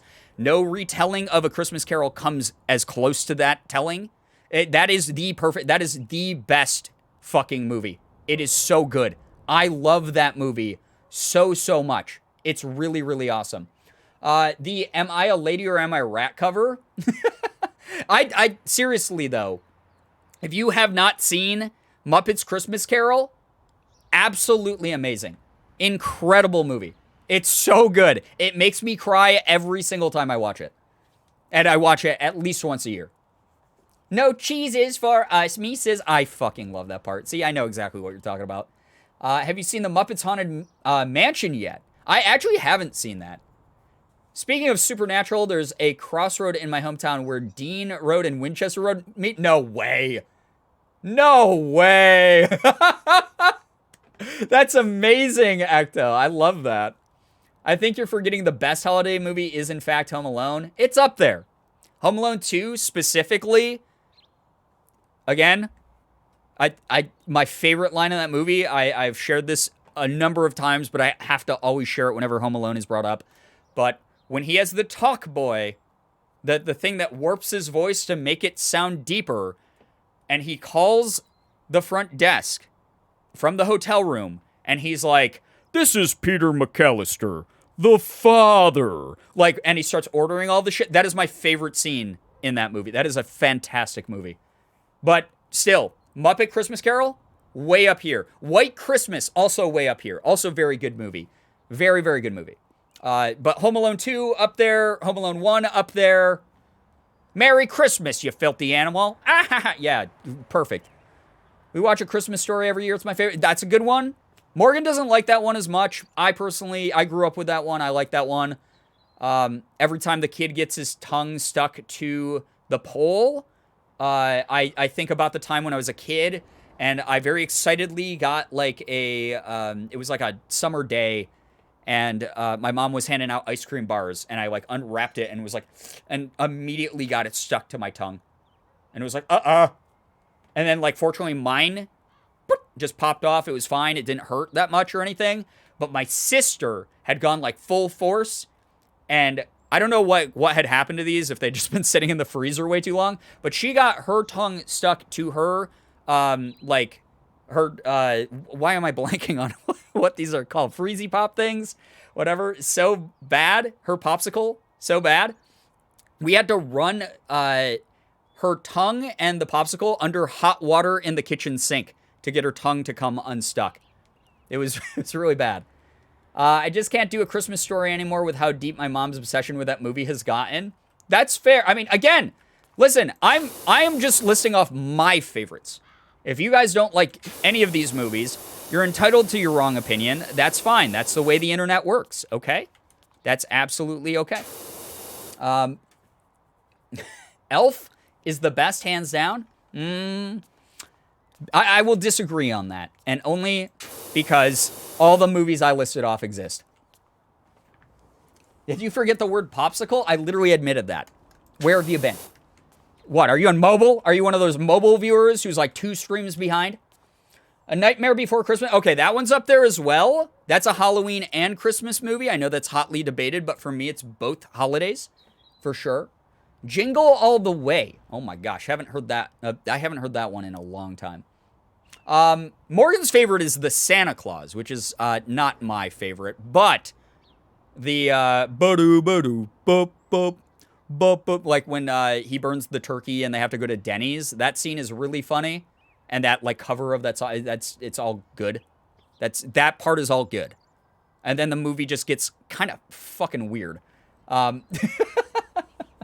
Listen, I zoned out before I sent that. Should have stayed zoned in. What can I say? I'm not going to be to blame for your mistakes.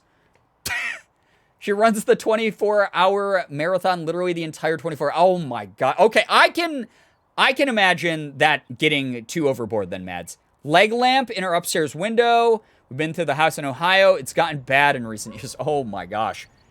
Okay, I that's fair. That is fair.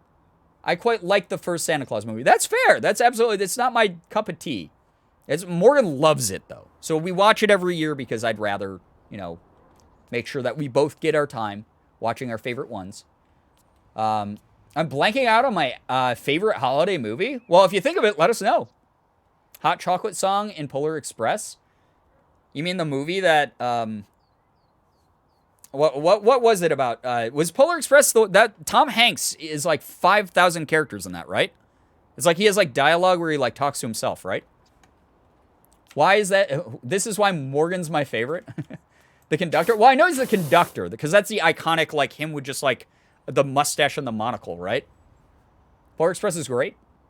The train. Well, I know it's the train. I know which one it is, but is he like 15 characters in that? Or did I imagine that? Tom Hanks is like every character in Polar Express, right? Yes, I think so. Okay. That's good enough for me. So I am right. The Polar Express soundtrack is fire, is it? Wait, is he every character? I hope that he got paid a lot of money to do all that fucking work. That is insane, actually. What a concept for a movie. Hey, Tom, we have this idea for a Christmas movie. Oh, sign me up. I love Christmas movies. Love making the kids happy. All right, well, here's the catch. It's animated. Oh, love doing animated movies. I loved being Woody in Toy Story. That sounds great. Let's do that. Okay, but Tom, this is a movie where your face is going to get, like, CGI mocap matched onto the bodies of CGI characters. Okay, yeah, that's fine. That's all right. My likeness is on a bunch of stuff. Okay, but Tom, you're every character. You are every single fucking character. I'm gonna have to talk to my agent. I mean, that just the pitch for that must have, I don't know. That must have been an insane pitch. Tom Hanks was the friends we made along the way. I mean, honestly, Tom Hanks is his own friend in that movie, right? He makes Christmas for himself, Let's talk about the misadventurous adventures of One Direction since we want to talk about voicing every character. I don't even know what that is. I'm so sorry. I'm so sorry, One Directioners. I'm so sorry. I was not one of you. That said, your boy Harry Styles seems pretty cool. I like the normalization of a lot of cool stuff that he does. Tom was only 6 characters in that. It still doesn't change the fact that must have been a really weird fucking pitch. Apparently, Tom Hanks plays the protagonist's dad, the conductor, a hobo, Scrooge puppet, and Santa Claus. Yeah, only 6 in quotes, exactly, Fables. No, he's all of them. Well, chat said it, so it's canonically true now. Sorry to burst your bubble. That is actually insane to me. I love it. I love the concept of that, but it is just so nuts to me that, like, trying to imagine the production pitch about that. Wasn't he, like, a producer of that, too? Didn't he, like, put money into that movie? I wasn't into One Direction mainly because I was deep in my Big Time Rush hyperfixation. We used to regularly have the song Boyfriend by Big Time Rush playing in the background of these streams. Because we used to have a song request feature here. And before Twitch started cracking down on DMCA, it was one of the songs in the playlist, and it would just get requested 45 times in a row. So you're looking for a boyfriend, I see that. Like, that was the background of every stream for hours. Tom Hanks, executive producer. So he wasn't just a producer, he was one of the executive producers that just, like, poured a shit ton of money into this. He just made the movie all on his own. He's also the director, who is Tom Hanks, looks over and is like, we need a wide angle shot of this. Camera one. And camera one guy peers over his camera and gives him a thumbs up, and it's also Tom Hanks. That would that would be so fucking funny. Big Time Rush Worldwide is the ultimate sad song, Change My Mind. I'm sorry to say, the two Big Time Rush songs we had on the playlist are the only two Big Time Rush songs I've ever heard in my life. And I've heard them 5,000 times each at this point. Turns out Tom Hanks was Hear Me Out, Alan Wake. now he's just everywhere. Oh my God. That sounds amazing. Tom Hanksception.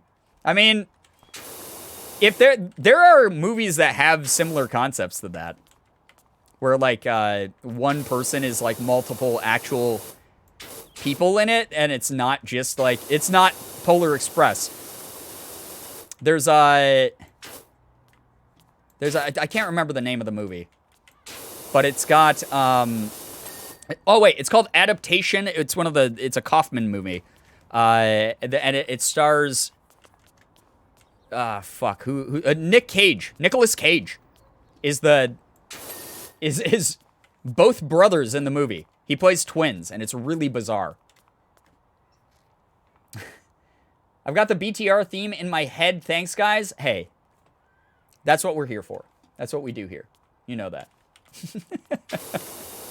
All right. Hey, guys, we got a whole, like, portion of the hall done. Got this door. We got this frame. We got the archway and the light all done. 15%. Not bad, honestly. It's the first night we're on this map. It's kind of good. I'm happy with it. I don't like these. These are... I know these are urinals, but I don't like them at all. That means this is... So this is grime stains and mud. And we all know what the grime stains are. The question stands, does Tom Hanks wash his ass? I feel like he's a fairly cleanly guy. He might forget when he gets busy now and then. I feel like he's like one of those guys that, like, if he's in a rush, he might forget every now and then. But overall, I think that he's fairly hygienic. That's my take. Look at all the cool work. Tom Hanks dead. God. Yeah, oh my God, guys. Tom Hanks washed 15% of this. Oh my God. It's like the meme of the, I made this. Like, but it's just Tom Hanks going around stealing credit for everyone else's work. Director Tom Hanks said to do this, but intern Tom Hanks, that is impossible. Too bad, animator Tom Hanks. I'd watch a movie like that. I would, if there was a comedy that was set up that way, that would be so good. It reminds me of like Being John Malkovich, except like way funnier. No wonder the bathroom is dirty if those are urinals. The splash zone. Right, this seems like it's not designed that great, honestly. This gives a lot of real estate for your splatter to go freely wherever it wants to roam, honestly. He at least lets the water run through. God. Brian was Tom Hanks all along. It's my big secret to success, guys. I know we talk about this all the time. My career has been a wild trip. I've gotten to do so many cool things that I've never... urinal spreader? What does that mean? I don't like that that's named that. Urinal spreader. Can someone explain what that is to me? You guys, listen. I give out streaming advice every now and then. I talk about my wild journey to become a full-time content creator. I've been getting some really cool sponsorships recently. You guys have, recently got the channel back to over 700 active subs for a while. Like, we're kind of killing it lately. Things have been going really well with content creation. My YouTube comeback was well received. You guys are great. The real secret, though, was not my hard work. I have a secret to share. This is why this is a secret late night gang stream, only meant for our community. But I am Tom Hanks. Listen, you guys might not think I am. You might not think I am, but wait. Let's take the camera away. This is a psychological test. So that you don't have the predisposition from looking at my face on camera to think that I'm someone else. Just listen to my voice. You are a toy!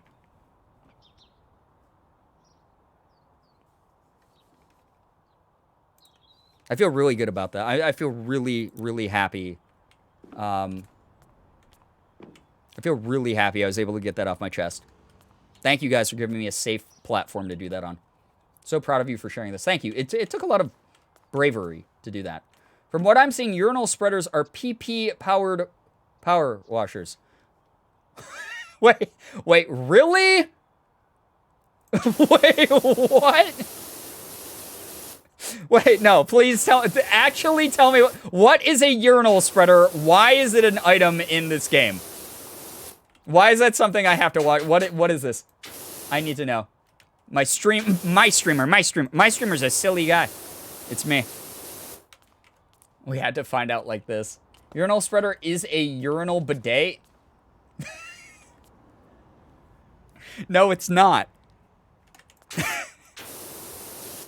It's not. You wouldn't stand here. What? Are you insinuating that you'd be peeing? Oh, yeah, okay. Like, oh, I'm peeing. Oh, my God, I drank so much at the club. Oh, God. Oh, all right, I'm all done. All right. Turn this on. And then it sprays that area. Yeah, it is just like your Tom Hanks. Okay, but one of those is a fact and one of those is a lie. So stop being silly. But like, why did I find out just now that Tom Hanks voiced Woody? I feel ashamed. Wait, that's like one of his most iconic roles. To be fair, the man's career is so big, it would be very easy, I think, to miss like every like iconic beat that he's had. So yeah. A bidet is just a urinal that pees back. No, it's not. Are you insinuating what? The logistics of that are horribly cursed. It's 12 a.m. for me here, and I put on stream to relax. Hello, Chatterino and streamer. Horn B, hello, hi. Welcome, viewer. We are doing a little bit of Power Wash Simulator for the first time in a long time, because there were some cool updates to it. I love this game. It's very, very nice. Except we have a mystery of what the fuck is a urinal spreader? Does anybody know? Does anybody know? It looks like it should be the button you would hit to flush the urinal. Like, wash it out. Urinal spreaders spread joy to all. This washroom scares me. Right. I feel like this was a washroom that was not really used entirely for its intended purpose. And now it's really not going to be, since the guy who wants me to wash it is doing so to convert it into a club of some sort, which I feel like there's maybe some violations, some OSHA issues with that, but, you know, I was just hired to wash, not ask questions, so it is what it is. Spreaders. Okay, thank you, Mads. Here we go. Spreaders, which connect to the flush pipes at the urinal, are designed to spread the flushing water in the urinal to both sides of the bowl to ensure a full and clean flush. Okay, so it kind of is.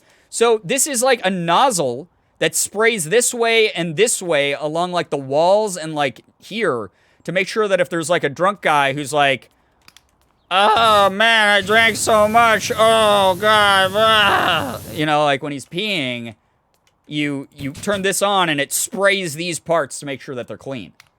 Got it. Okay. Oh boy, a toilet club. VIP stands for very incredible piss. I gotta go. Thanks, y'all, for being so kind and fun. I'll absolutely be back. Have a fantastic night and a great rest of the stream. Take care, Trick the Fox. Thank you very much for hanging out with us. We appreciate you being here. I hope that you enjoyed your first stream. What did I walk into, Skitty? I wish I could explain. Honestly, it's been a lot of different energies, all sort of mixing and matching in ways that are both unpredictable and horrifying, yet somewhat intriguing. If that's a fair assessment of what's been going on tonight. I finally found the Dean Road and Winchester Road pictures and put them in the Discord. This has reminded me how badly I need to comb through my photo folders and clean stuff out. Dope. I'm so excited to see it eventually. Thank you very much. Oh my god, Anonymous with a 3-month gifted sub to Horned B. Horned B, enjoy the emotes and the sub badge. Thank you very, very much. Thank you so much for that. Brian, you're the one that got fixated on the urinal spreader, okay? Because I needed to know. If you hear the phrase urinal spreader, those two words that normally do not go together, you gotta ask. Urinal, but it's not a bidet. It's not a bidet. It's not a bidet. That's not what a bidet is. Like, I guess it's a bidet for the urinal, but it's not a bidet for the person using the urinal. A bidet insinuates that it's being sprayed at the person using the thing. It's not a urinal bidet. A urinal bidet. Well, I mean, it's a bidet for the urinal, but it's not a bidet for the person using the urinal because, God, the implications of that are just messy and terrible at the same time. Okay? Because if you think about it, a bidet sprays water, up your to make sure that you're nice and clean and you're not stinky. And it helps save toilet paper and stuff like that. If there was that device at a urinal, which insinuates that a person is standing with their little guy hanging out, where would that have to spray then?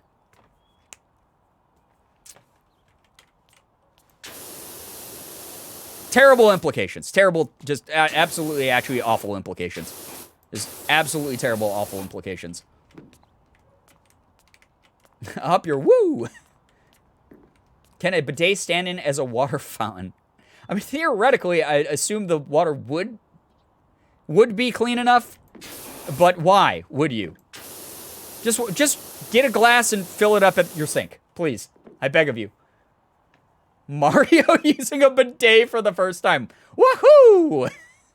I'm gonna go to sleep now. I don't want to, but I need to sleep. Well, everyone, and don't forget to eat, drink water. Marley, take care. Thank you so much for hanging out. Seriously. Science. Pee on the wall. What? No, don't do that. Don't do that. Don't do that thing you said. It's a terrible idea. Someone has to clean that eventually. That's so rude. Bidet, a shower for your woo. Yeah. I mean, it is. Fun fact, your toilet is probably cleaner than your bathtub. That's true. I mean, people shouldn't be drinking the bath water either, though. Like, you should not be... I mean, it even said on the Gamer Girl bathwater jars, don't drink this. Oh. Kevin Bernard said, your services are required back at the carnival in order to redress the scales of justice. Oh, that's right, because someone else hired us to outdo that guy's ride at the fair. Enter the main room, where each of the sinks is converted into a cocktail maker, each following a different recipe. Okay. This is a terrible idea. Communal drink sounds like the worst thing that's ever... No. Speakers built into the floor hit you with the deepest bass beats from your toes up. Okay, sure. Girbeagly gamer girl bathwater, please. But I'm only a gamer girl sometimes. So would it be like Schrodinger's bathwater? It would only sometimes be bathwater. It would only sometimes be gamer girl bathwater. And then sometimes it'd just be like mediocre man bathwater. Don't drink gamer girl bathwater. Yeah, that's a good thing. That's a good note to write down, for sure. Absolutely. Gamer girl. No, Ecto. Drink and bathwater only.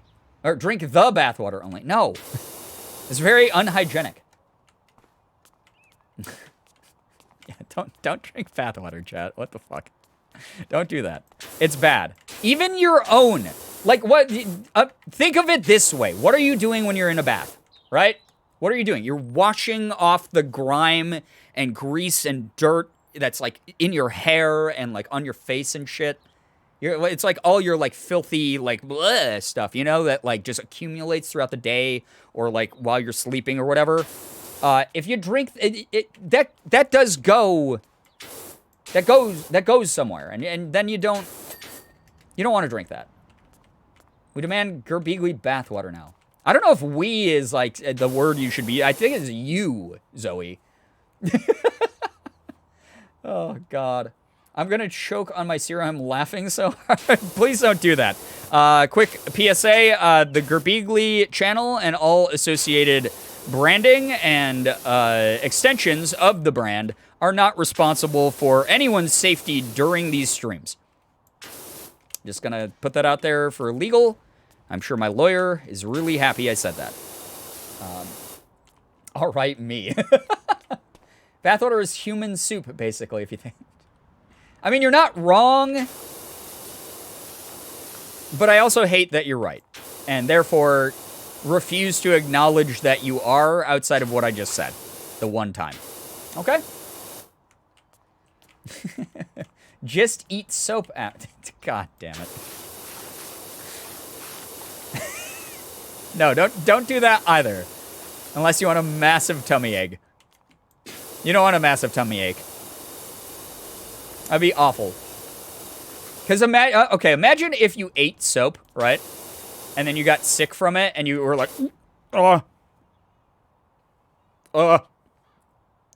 like every time you burped, soap flavor. Every time you burped, soap flavor. It would be the worst. Drink the bathwater, eat the soap so your insides are squeaky clean. The outside of your body does not need... Or the inside of your body does not need the same type of maintenance as the outside of your body. It's a different system. All right? Don't fool yourselves into thinking this is a good idea, chat. Chat, as the resident science, please don't eat soap or bathwater. There you go. There you have it, chat. There, now you understand the gravity of the situation and the stakes at play. Science itself says you should not do it. And science, I mean, that runs everything. I'm soapy, but I will feel dirty on the inside. I still feel dirty on the inside. Eating soap reminds me of Willy Wonka. I don't know why. I think there's like a scene in like the Johnny Depp movie of that where like someone burps up a bubble, right? I could be wrong. I might have just made up that example to try to back you up. That might be completely imaginary. I feel like that would be something that would have happened in that movie, though. Nice, you guys, gals, and non-binary pals have a resident science on hand. Oh yeah, I mean we listen. You're talking to a big leaguer here, okay? Listen, as the #1 channel on Twitch.television with the username Girbeagly, we got one of everything here, at least. We have so many different professions here. We can learn about the whole world. It is part of the reason we're the #1 edutainment stream on all of Twitch.television, is because as an edutainment stream, we want to educate across a wide plethora of different topics and ideas, and we sure do have the expertise here in this community to do so. Okay? Can I be the resident horror fanatic? I mean, we got a couple of those, but sure. Resident science is appreciated by resident art person. Ah, nice. I can claim the college artist dropout. I mean, we need one of those too. Everyone's experience is important in some way. As the #1 channel in existence. as you can tell, if you... As you can tell, wherever I'm ranked here in, like, if you go to your sidebar of, like, followed channels on Twitch, wherever I'm ranked, that is actually where the number 1 position starts. And all those other numbers that you see, like those people streaming to 2,000 people right now, fucking, that's a glitch. That is just a glitch. My partner is a horror fanatic, so I can be the horror fanatic. Yeah, good. We need one of those too. This is good. This is good. This is very, very good. I like that. Probiotic yogurt, that'll definitely clean me out in more ways than one. Jesus.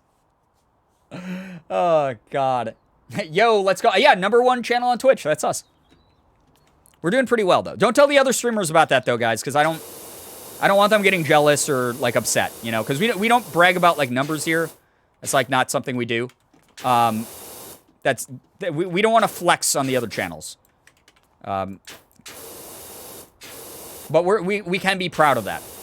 We can be proud of that exact accomplishment.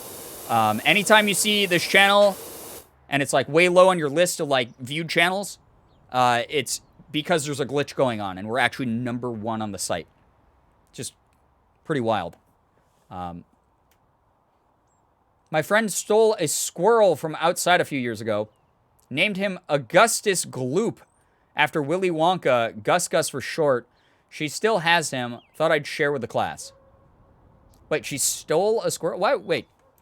Well, I hope the squirrel has a good life. It's a little weird she took the squirrel from its natural habitat where it was probably just living its life minding its own business, but kind of cute. I do like squirrels. I think they're adorable. They're not quite as cute as chipmunks, in my opinion, though. Again, we can just dunk on Ludwig and all will be fine. I'll just play a Jedi mind trick or something. We got this. Put that squirrel back where it came from, or so help me. The most exotic pet we've had is a rat. Rats are cute as hell. I had a class growing up that we had class rats that you could, like, check out. Like, it was a library. You could just get to take their, like, cage home with you. And there's just, like, a couple of them in there. And you'd get to keep them overnight, and you and, like, your family could, like, watch over the rats, and then you'd bring them back the next day, and another kid would get to, like, take the rats home. I love that. They're super, super cute. We just have dogs here, but I love them. Dogs are great, though. I love dogs. Megan, hello, hi, welcome to the stream. Sugar gliders are so cute. You know, I think this is... I don't think I knew what a sugar glider was until, like, last year, and I'm pretty sure chat brought them up to me. And I, like, looked one up, and I was like, oh, my God, they actually are so adorable. So thank you for that, chat. Something very good that you contributed to my brain. My 5th grade teacher had a class frog, and we got to take turns taking him home for a weekend. I love that. Okay, but red pandas are so cute, too. There's a new, is it, I don't know if it's Disney, I think it's Disney Pixar. From, like, the makers of, like Inside Out and stuff, right? They have the Red Panda movie that's coming out, where it's about a girl who, like, has such bad, like, anxiety that when she gets excited, she, like, poofs and turns into a red panda, and it's, like, this ancient curse that's, like her family's, like, lived with forever. And it's, like, I'm pretty sure it's about, like, a Asian Canadian girl, which is really neat, right? Seeing Red, is that the name of it? Seeing Red? That sounds familiar. I think that's it. It looks cute. Like, I think it looks, like, actually pretty cute. It's called, Turning Red. And it's based in Toronto, and it's from the creator of Bao. When I first saw the trailer, I was like, why are they making this? Like, this seems like such a weird thing. Not that, like, Disney Pixar has really orthodox concepts to begin with. But then I saw, like, the full trailer, and I was like, it kind of looks cute. Like, I probably would check it out. Believe she's Chinese-Canadian since red pandas are Chinese. That's cute. I love that. But I turned into a small hobbit who steals your spoons if you upset him. Speaking of red pandas, has anyone watched Agretsuko? I've seen, like, one episode of it, and I thought it was cool. And besides that, I like the merchandise. But I haven't, like, sat down and watched it yet or anything like that. I watched, like... I think because they're pretty short episodes, right? They're, like 10, 15 minutes or something. I think I saw, like, one episode. I know red pandas are wild animals, but I just want to hug one. They're really cute, honestly. They're very, very cute. But yes, leave them be. Don't bother them when they're in their homes. If they're at a zoo or something, then, like, obviously, do the thing where you go and look at them. I thought it was if she gets angry, she changes. I thought it was just, like, anxiety in general. I thought, like, that was the whole point, was, like, when she was, like, facing, like, anxiety. Or, like, any sort of excitement, I'm pretty sure. Something like that. It's not just anger.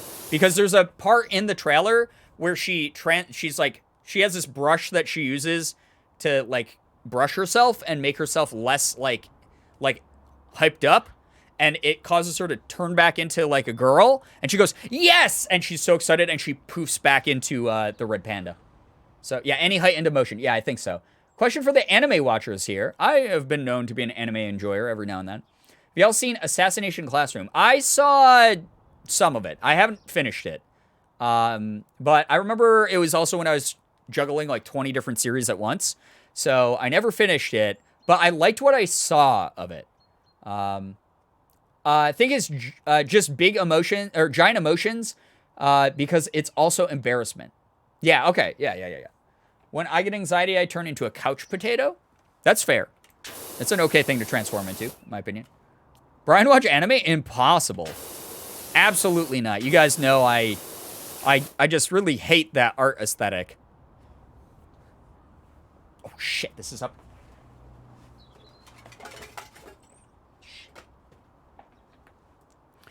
Yeah, those weird cartoon eyes that they put on everything. Strange. Weird. Okay. Hide the pillow. I actually, this pillow, when I, when I have, like, business calls, because, like, obviously they're not, like, in person or anything. They're normally, like, via, like, a Zoom call or something. I always hide this.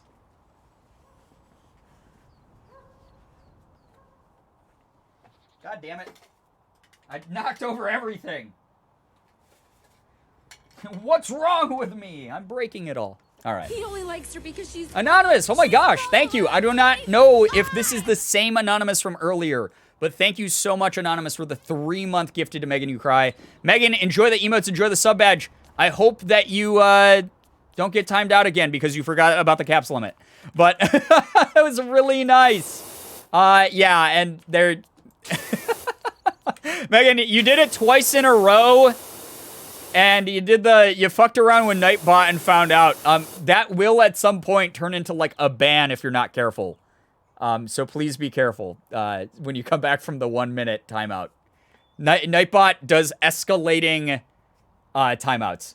But I hope you enjoy the emotes and sub badge. It's bedtime. I fell asleep. Thank you for the good time as always, chat. Matt, take care. Thank you so much for being here.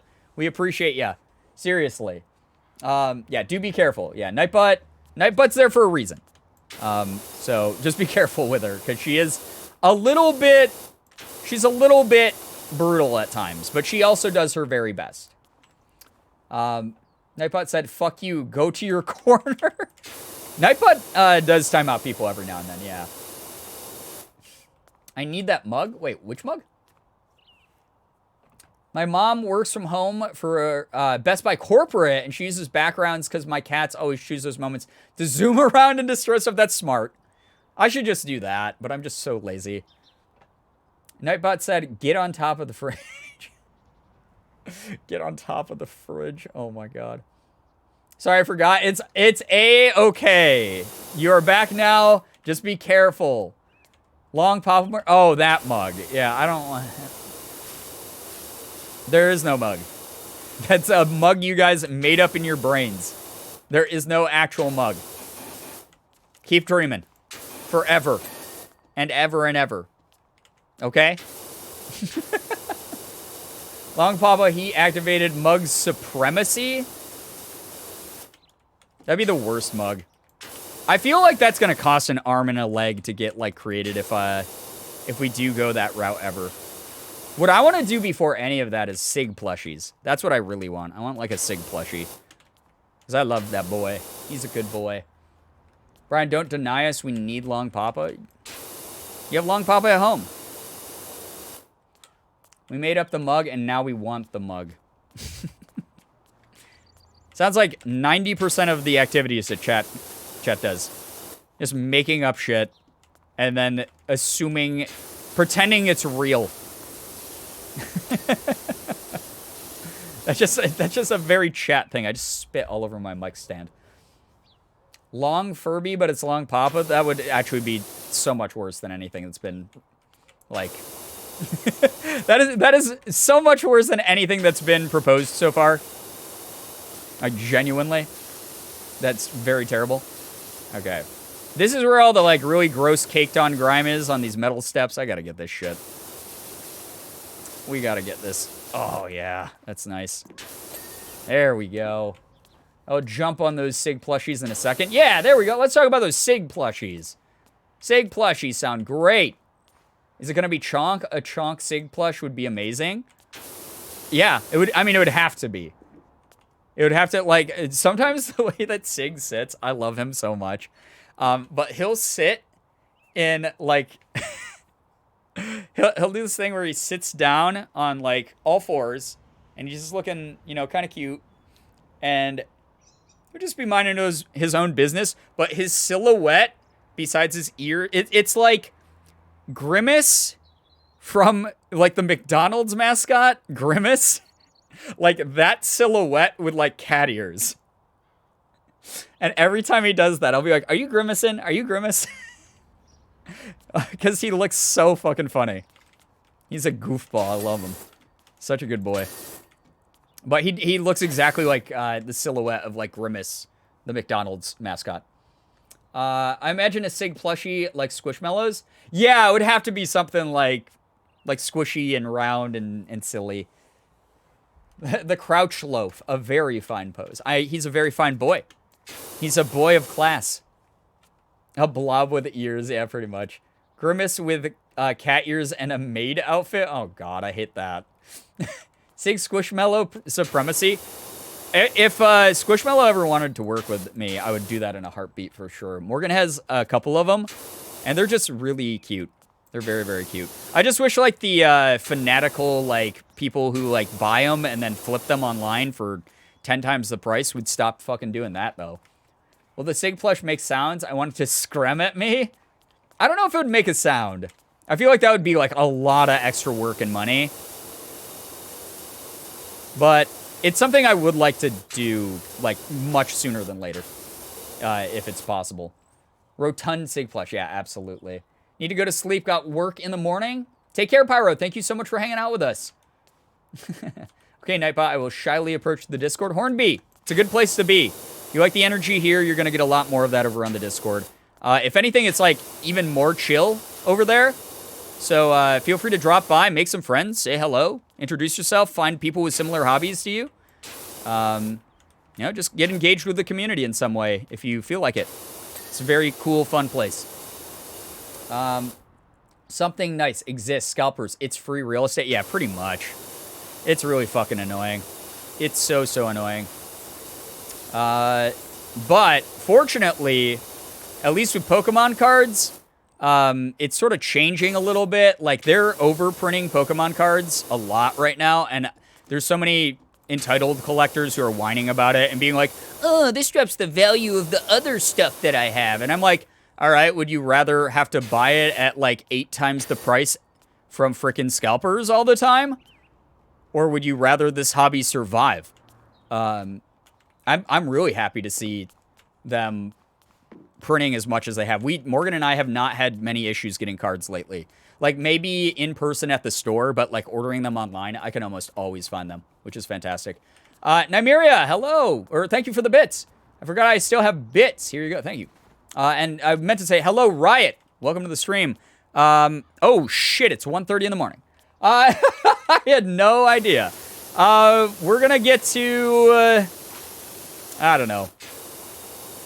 We'll get to some percentage, and then I'll stop the stream, but, we'll vibe out for a short while longer, but I'm not gonna be streaming too much longer here. It's already been, like, 2 hours. This is my day off, normally. And I did a bunch of, like, behind-the-scenes work stuff. So, started talking to a new potential sponsor, by the way, guys. Which I think would be great if we were able to land them, because they are definitely a product that I knew about before which is always great when that happens. And then on top of it, is a product I think you guys would actually like. And obviously, you guys don't have to buy it or anything. It's just like cool to be sponsored by like companies that offer things that is not just me strictly selling out for the sake of selling out.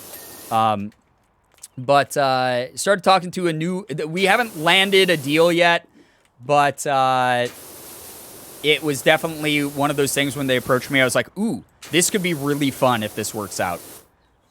You're doing wonderful, Brian. Thank you, Riot. That's so nice of you. A lot of really good things. I said this over on my alt Twitter earlier today. My brain, so you guys know I'm in therapy for my imposter syndrome. Like, my imposter syndrome is super bad. And the thing is like, it's something that interferes with every facet of my life. It doesn't matter if things are going really badly, if things are going really well, but it's something that I've been working on for like a really long time now. And there have been some improvements, but just as it is bad when like things are going sort of bad in my life, like when I'm having like flare-ups of depression and like maybe like the channel's not growing anymore and I feel like I'm the problem, like, oh, I make the like boring content and like people don't want to be here, no one wants to follow the channel, no one wants to like hype up my stuff anymore, no one's like retweeting my stuff, I must suck, people must hate me. Like that's the mindset I get into. It's never like, oh, the community's not doing enough, people are ungrateful. It's never anything like that. It's never like I wish people paid me more money. It's nothing like that. It's always I turn it in on myself where I'm like, oh man, tonight's stream was like a special stream that we had planned for like a month, and everyone said they were going to be there, and then like no one showed up, and I feel like I suck. I must be the issue. I suck. I'm boring. That's always like what happens. And those are like my bad moments. But similarly, for those of you who don't have, imposter syndrome of your own or know someone with it, even in moments of good, when everything's going all right. Like recently we've had a lot of really fun streams, lots of new faces, lots of people who haven't been around for a while coming back to the community, landing tons of sponsorship deals, talking to a bunch of cool companies that are like big opportunities for me. My friendships are really good. Morgan and I have gotten to do some fun stuff together lately, etc. Like when all that stuff is going on, my brain still defaults to this, well, this is all just like the buildup before the fall. Like before the rug gets pulled out from under me, and I'm reminded again that like content creation is very volatile and I probably wasn't meant to make it. And I fall into this like self-deprecating spiral where I'm like, well, all these great things are happening to me. I'm in a really good mood. Something has to be it's gonna go wrong. I'm being canceled right now when I don't even know it or something. Like stupid stuff like that. Like just haunts my brain regularly. So again, that's part of the reason I'm in therapy. I'm working on that a lot. So I really appreciate people for doing that. But things have been going really well lately. And I caught myself earlier thinking that way. And I knocked myself out of that mindset because I was so busy yelling at a bunch of racist fucks online. But like, I don't know. Like that's just, thank you guys for giving me an opportunity to get to a place where like things are going very well. Like things are going super well right now. I'm so proud of the work that I'm putting out. I'm so proud of the community that we've like put together. I have been having a blast streaming and getting back into making YouTube videos. I've been having a blast talking to these companies for potential sponsorships, because again, it's always companies that I'm genuinely interested in and genuinely think that you guys will be interested in. It's not just that I'm going to like come on a camera and be like, hey guys, make sure that you are buying this waffle iron. I'm not really into waffle irons that much. I have no reason to have one, but maybe you guys do, so they paid me a lot of money to tell you to buy one. Like, it's never going to be like that. Yeah. Imposter syndrome is truly debilitating at times. You're doing great, and even when brain stinky, we love you. Oh, it's really nice of you. Thank you. She loves Johnny. Thank you very much for the 200 bits. That's so nice of you. Saw you yelling at someone in Jordan's replies today. Yeah, he was being a fucking dickhead. So he deserved everything I said to him. He was being an absolutely, like, we already went on this rant earlier, and I'm not going to, like, go into extreme detail. But white shitty dudes like that guy, who basically give a free pass for racist language and ideologies, do just as while playing like I just want to look at both sides and we have to sit down and discuss things with like the super abusive racist people and stuff like that who like fucking sugarcoat all this and paint it in this like happy colored like fucking fantasy world that is not what we're living in. They can fuck themselves because they're doing just as much damage as the actual racist people in a lot of ways. So he's a piece of shit. Fuck that guy. He's some nobody that I will never cross paths with again. Zoe, thank you for the bits. All love, thank you. That's really nice of you. Thank you so much. Devil's advocate people suck. They're some of the worst people. I'm just being a centrist. I just want to look at this from the legal standpoint or the logical standpoint. And it's like, no, you just want to sit here and disrupt someone else's learned experience and lived experience so that they get so tired that they're unable to like argue with you anymore. And then you can go high five your like super misogynistic buddy or something. Like that's weird. Just shut the fuck up. Just weird. Anyway, like I said, we're not getting back into that because I already ranted for literally 20 minutes. Like 20 minutes about this at the beginning of stream. So I honestly do not want to talk about it anymore. Just because I was genuinely in a terrible mood today because of it. Not because I was like, this guy has now ruined my mood.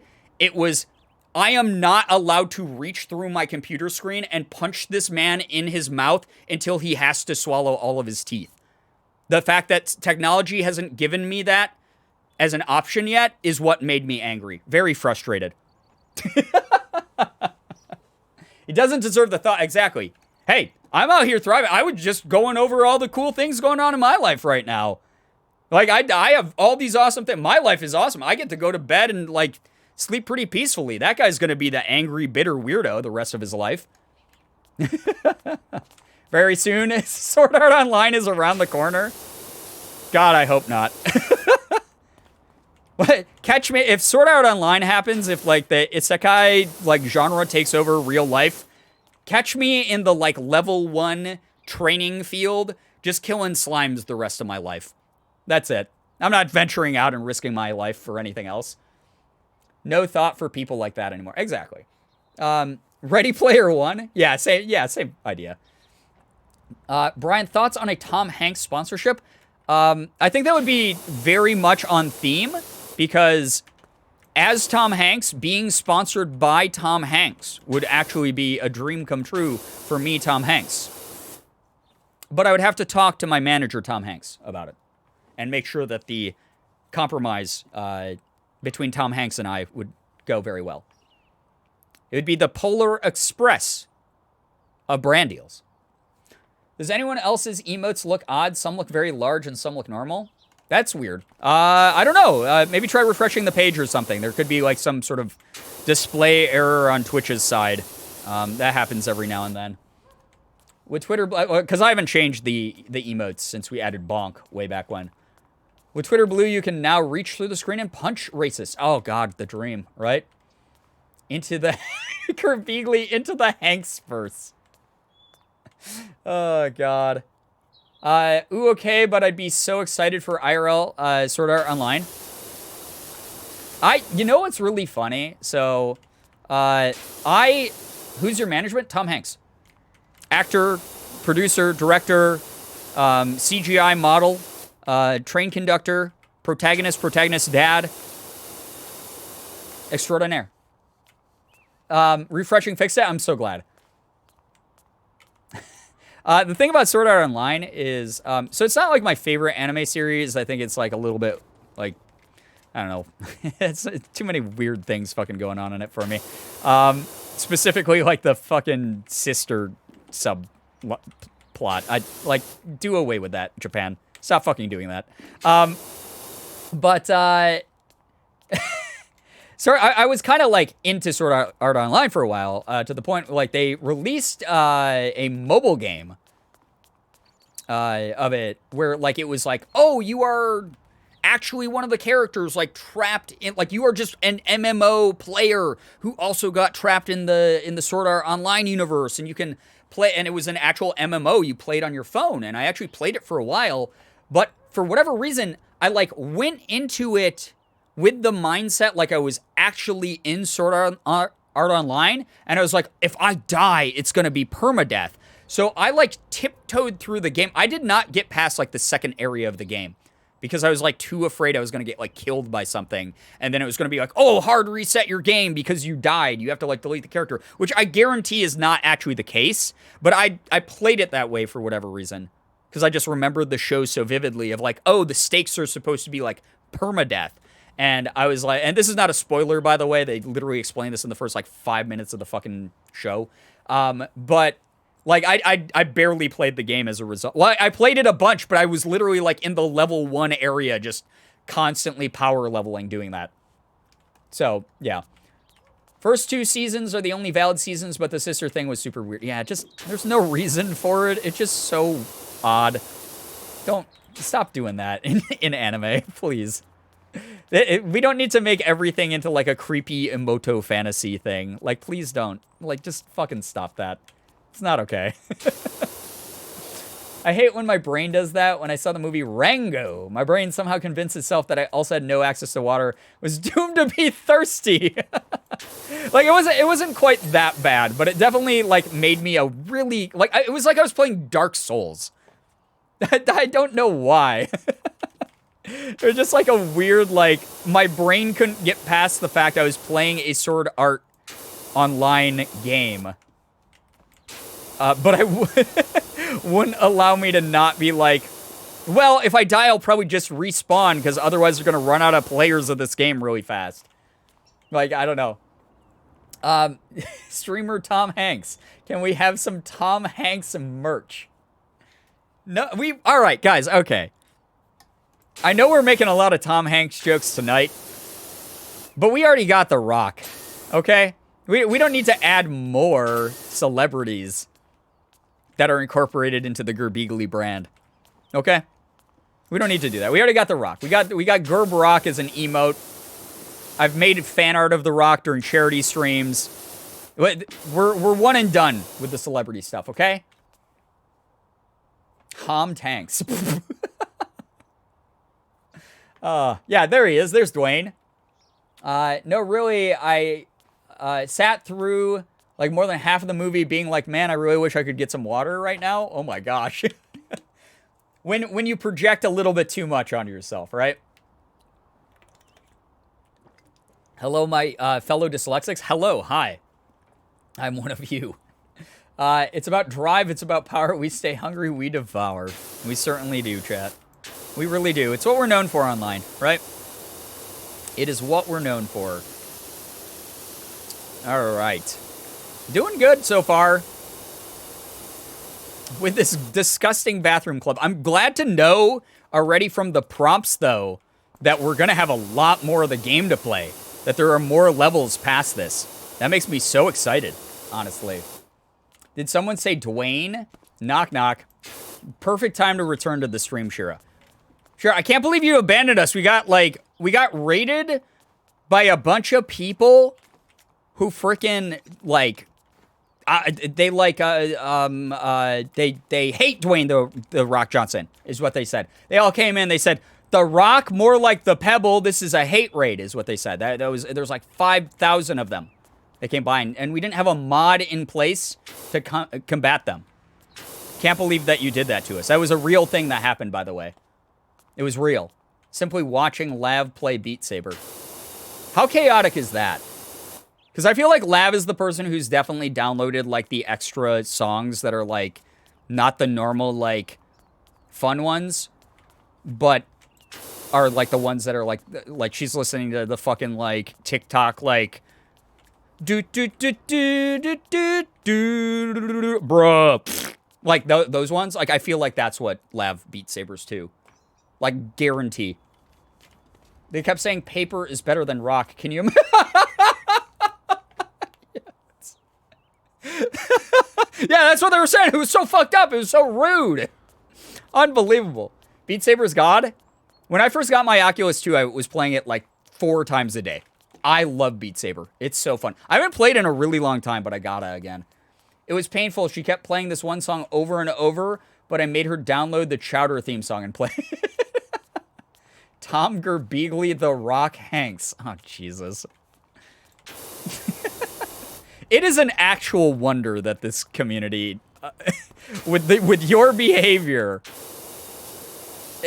like any sponsor comes to one of these streams and lurks and goes, yeah, we were lurking one of your streams and we really want to work with you.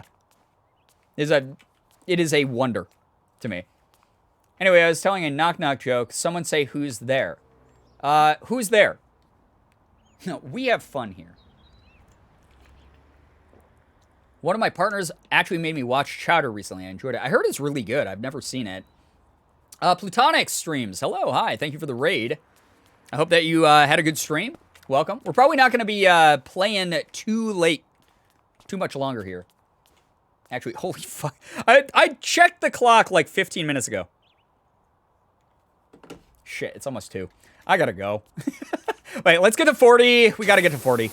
We're almost to 40%. We can get to 40 if I just stop dicking around. I hope you had a good stream, Plutonics and Raiders. Thank you for the raid. Hope that you decide to stick around and hang out here. If you like what you see, follow the channel. We're trying to grow as much as possible this year. And that way we can set up even more cool things for the community. It's also a super late night stream for me. This is a late night gang. This is like the essence of the original late night gang. 3 more. We're almost there. You're right. Thank you again, Anon, for the gift. Yeah, thanks to whoever Anonymous was handing out some subs. That was very nice of you. Unbelievably generous of you. Thank you so much for doing that. Our humble little community. That's the word that I was about to say. Our humble little community. You know, we've become something that I'm pretty proud of, though. Like, genuinely.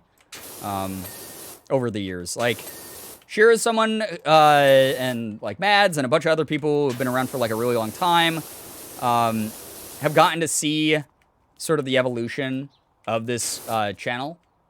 And it's one of those things where, like, we weren't always what we are today. And I'd like to think that the energy that we have here, even though it's not for everyone, I've even had people, like, in other streams that have been lurking, like, be like, oh, yeah, that community is, like, too fucking weird for me or something. And that's fair. I mean, everyone's got their own fucking, you know, tolerances and tastes and whatever. Not everything is made for everyone out there. That's fine. But what they don't notice is just, like, how generous, how kind, how fun, how funny you guys are. How much you enjoy, like, lifting each other up and supporting each other. Things like that. And I don't think that they meant you guys specifically. I think it's just, like, the weird energy sometimes we have here. Where, like, a meme goes, like, a little bit too far or some shit. But thank you very much for being you. I'm proud of you. I'm happy that you're the ones who are here. I'm excited to see where we go and take this energy forward into whatever. Because my types of people, everyone's so kind and the humor matches all too well. I'm so glad to hear that. Side note, the Girbeagly fans I saw at Ethan's tour were so swag. That's so awesome. Plutonics, thank you very much. That's really nice of you. We were just talking about that earlier. I can't catch as many streams as I can tweets. That's all good. A-okay. Thank you so much for supporting me anywhere on the internet. Seriously. Like, again, I'll have, like, slow days some days where, like, I'll put up a tweet and, like, not a lot of people are engaging with it. No one's writing to it or anything like that. And my thought is always, man, I must fucking suck. And then when I snap my brain out of that sort of, like, negative hole, I'll, like, go through and I'll, like, look at who liked it. And it's normally, like, familiar names. It's normally a bunch of you guys who are, like, regulars here in the streams or people who've been around the YouTube community for a while or people who have just followed my Twitter for some amount of time. And that always makes me so much happier than, like, big numbers. Because, like, at the end of the day, none of those are, like, the numbers don't matter. And also, no matter how few of them, like, how many few replies are on something, they cumulatively add up over time. If one person replies on a tweet, that's one extra reply I got in my lifetime from someone who wanted to engage with me. That's really cool. That's the way that I try to look at it when my, like, brain tells me, like, mean things about myself. And that is something that I want you guys to know, like, truly is special to me. Like, when I get to talk to you guys on Twitter or people just like the tweets, and I see the same people doing that over and over again, that to me is like established familiarity. That is established community. That is established like us building like similar energy together. That is so much more special to me than like thousands of likes on a tweet or something. And that is like truly, like, for a while, like, to be transparent, like something that bothered me for a while, only because I was such, at the mercy of my imposter syndrome, where I was like, fuck, like, my social media is dying, and like my channel is dying. Like, I suck. I'm the worst fucking YouTuber. I never should have started doing this full time. This is the end of the road. I'm the worst. I blow, and it would just get into my head, and it would tunnel into my brain, and I would just lay in bed sometimes for like days, being like, I am the worst at what I do out of everyone that I know. I suck, and everyone can see it, and all the fans can see it, and the people who are sticking by me are there out of pity and shit like that. And that is like where my brain will go sometimes with imposter syndrome. That's how brutal it is for me. And it's built on the back of a lot of horrible mental anguish that I faced when I was younger, that I'm working through in therapy, and that I'm figuring out myself. But it is also one of those things where just getting to engage with you guys day after day after day, in no matter what amount that is, has become such a great reminder to me that there are people who care, there are people who want to see me do more, there are people that want to see where this community goes, not just me, but this community as a whole, where we all go. That's real investment. That's real commitment and dedication and love for something. And I can feel that from you guys. And that's something that means a lot. Like, thank you so much. Like, seriously, thank you so much. It means the world to see, the same people wanting to be a part of this and not having like left yet or anything. Like, you guys are very special. Thank you. I love interacting with you on Twitter because it really makes my day. My friends and I still call Seven Steven. And when I told them you knew about the Steven incident, they went mildly feral. That's so funny. Friends have decided that it's time to watch a movie because we are all depresso, so I'm going to go now. Have a fantastic night, day. Black Rose, enjoy the movie. That's so wonderful that you get to watch one with friends. Sincerely, enjoy your Twitter content. The chaos on your alt is great. I'm glad. The whole the alt art. Open too many Pokemon cards. The alt Twitter was created with the purpose. It was sort of the like momentum that started things like going. As far as like battling a lot of my imposter syndrome, the alt Twitter is so good because I don't care how, like, even back when I was like, oh man, people aren't like engaging with me as much as I'm used to. And the thing is that's nobody's fault. That's like, people are like going back to work. People are going back to school, whatever. Things are opening up again right now. So like, people are busy with their own lives, their own priorities, their own stuff. So like, of course there's going to be like a dip when that started happening again. But the alt Twitter was perfect for that because I started it as a Twitter where I just fire off like a shower thought or like some stupid, like no brain high thought, and then like close the app or just rant about something like I was really passionate about. And then like close the app and not care about who wrote to it or whatever. Now it's a fun place to engage with you guys and like talk. I still don't really care about how many likes a tweet over there gets at all. That's not the point of that. That is just literally my chaotic mind just misfiring bing, bing, bing, thoughts and tweets off all the time. But that was the start of it. It was really good to like let go of that sort of like dependence on like, oh man, my stats are dropping, so I am a problem. My stats are dropping. Everyone hates me. Oh, I don't see some of the regulars around anymore. I must suck. I must have pissed them off somehow. I don't do that anymore. Like, because all that stuff, even if it were the case, would be outside of my control. And that was such an unhealthy mentality to have. I'm doing as best as I can right now, providing the content I can, talking to you guys about what I want to talk to you about. And that's been really fun. That's been really good. And again, I'm just really, really appreciative of you guys for hanging out and chilling as long as you have. Like, seriously. Wholesome fact I have that I can call happy hands when I get really happy or excited. And I get them almost every time I see you're streaming. I don't know, it just feels like a warm reminder that your content is fun to engage with. Right, that's really sweet. Very, very sweet. Thank you so much. Often on my timeline, I'll see several tweets in a row from you, but I didn't want to come off as too much by liking them all. It's never too much.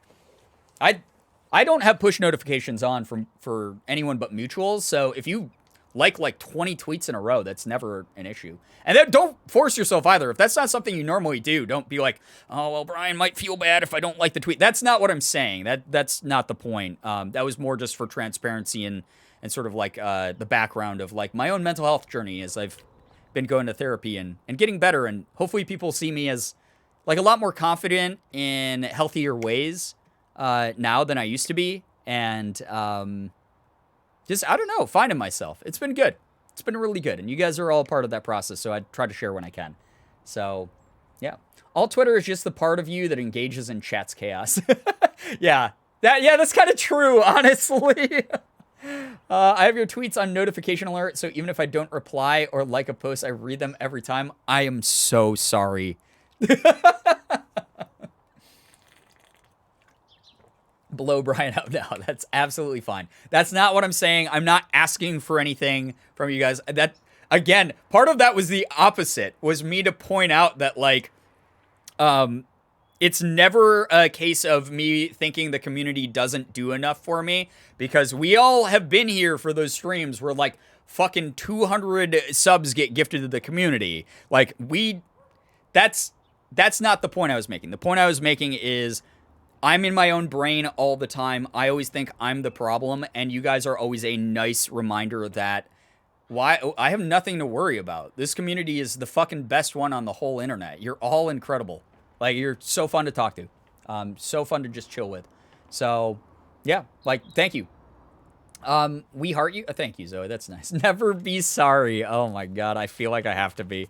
Some of my content on Twitter is just so unhinged that sometimes I will tell Morgan, Morgan and I will be like sitting on the couch together and I'll just be laughing to myself. And then like 10 minutes, she'll be like, what are you laughing at? And I'll be like, I wrote a funny tweet. Oh God, Clement Weathers. And she'll be like, 10 minutes later, she'll just look at me and like roll her eyes and I'll be like, what? And she'll be like, I found the tweet. Clement Weathers says, further along the cubicles. These will be private dance floors, each one featuring the latest hits from a different continent. That's a cool idea. I just hate that, again, that it's all in a bathroom, my friend. No, that was 40%. We gotta go. We have to go. Don't forget, you're a part of the community here. Oh, thank you. Hannah, that's so nice. And that's something that I try to point out all the time is, yeah, my name's on the channel. Yeah, whatever. I'm the content creator. But I'm one member of thousands of people. This is I call it a community for a reason. Like, we are a community of people, different backgrounds, different lifestyles, whatever. And that's awesome. But that's what makes up a community. A bunch of people who want to like we're spending time together because we want to, in like a big group all the time. That's really special. That's something cool. That's something that not everyone has. So, yeah. Also, Brian, you're stuck with us. I'm used to the unhinged thought tweets because my girlfriend randomly sends me the most unhinged trains of thought. So they are normal to me. Well, I'm glad that they're normal to some people. Morgan, Brian, what are you laughing at? Brian, haha, I tweeted the word poop on my alt. I mean, that is accurate like 50% of the time. You're stuck with our chaos. I'm glad. There's not a community out there that I'd rather be stuck with. Yes, a super secret stream. Yes, Perline, I'm sorry, you're joining at the end of the super secret stream. We got to 40%. Guys, I'm so excited to reincorporate this game into the channel because I love this game. The fact that there's going to be more and more content for us to play of it is just, it's got me amped up. I'm excited. This is a fun bonus stream. I normally don't stream Saturdays, for those who don't know. So those of you who came out, especially at this hour, God, this is like real late night gang hours here. Thank you. Like, seriously, thank you so much. Also want to give a quick shout out to all the people who have subbed and resubbed to the Fan House recently. Those of you who don't know about Fan House, it's basically like if Patreon and Twitter had a baby. But minus all the toxic bullshit that you see on Twitter all the time. It's a very safe space type of platform. The people who run the website itself are very into like perma banning people who are issues, keeping it as chill as possible. If you ever want to check it out, I put up a bunch of pictures there and like deeper, more intimate thoughts of mine, or ones that I kind of don't want to put out publicly on like Twitter or anything like that. Twitter, but not infectious. Twitter on antibiotics.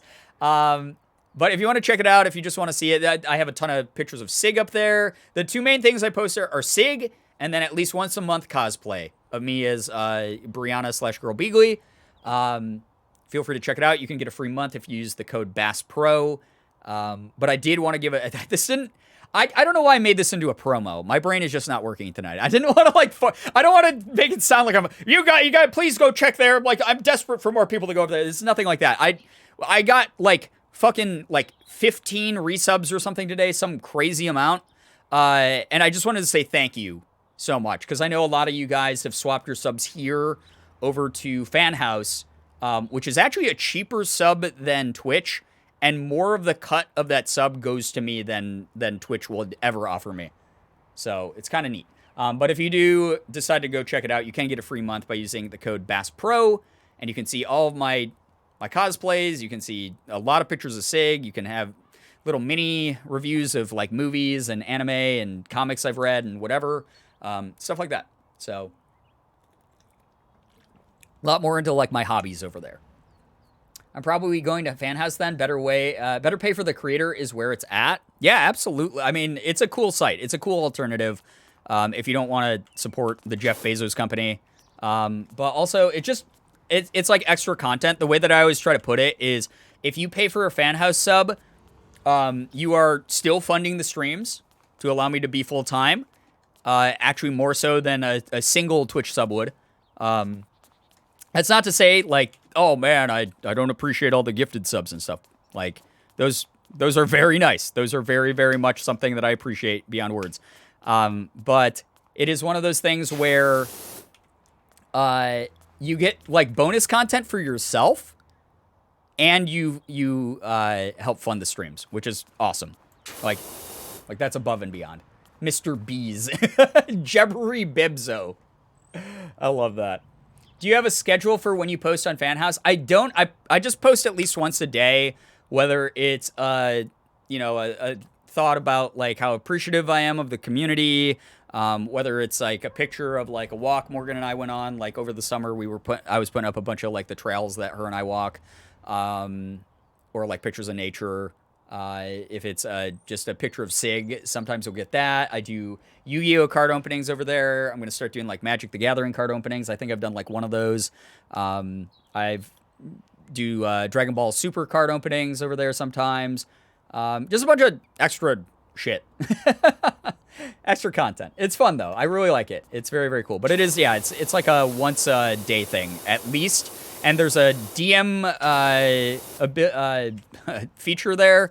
If you do sign up for it, you will get an automated message from me saying thank you for joining and supporting my Fan House.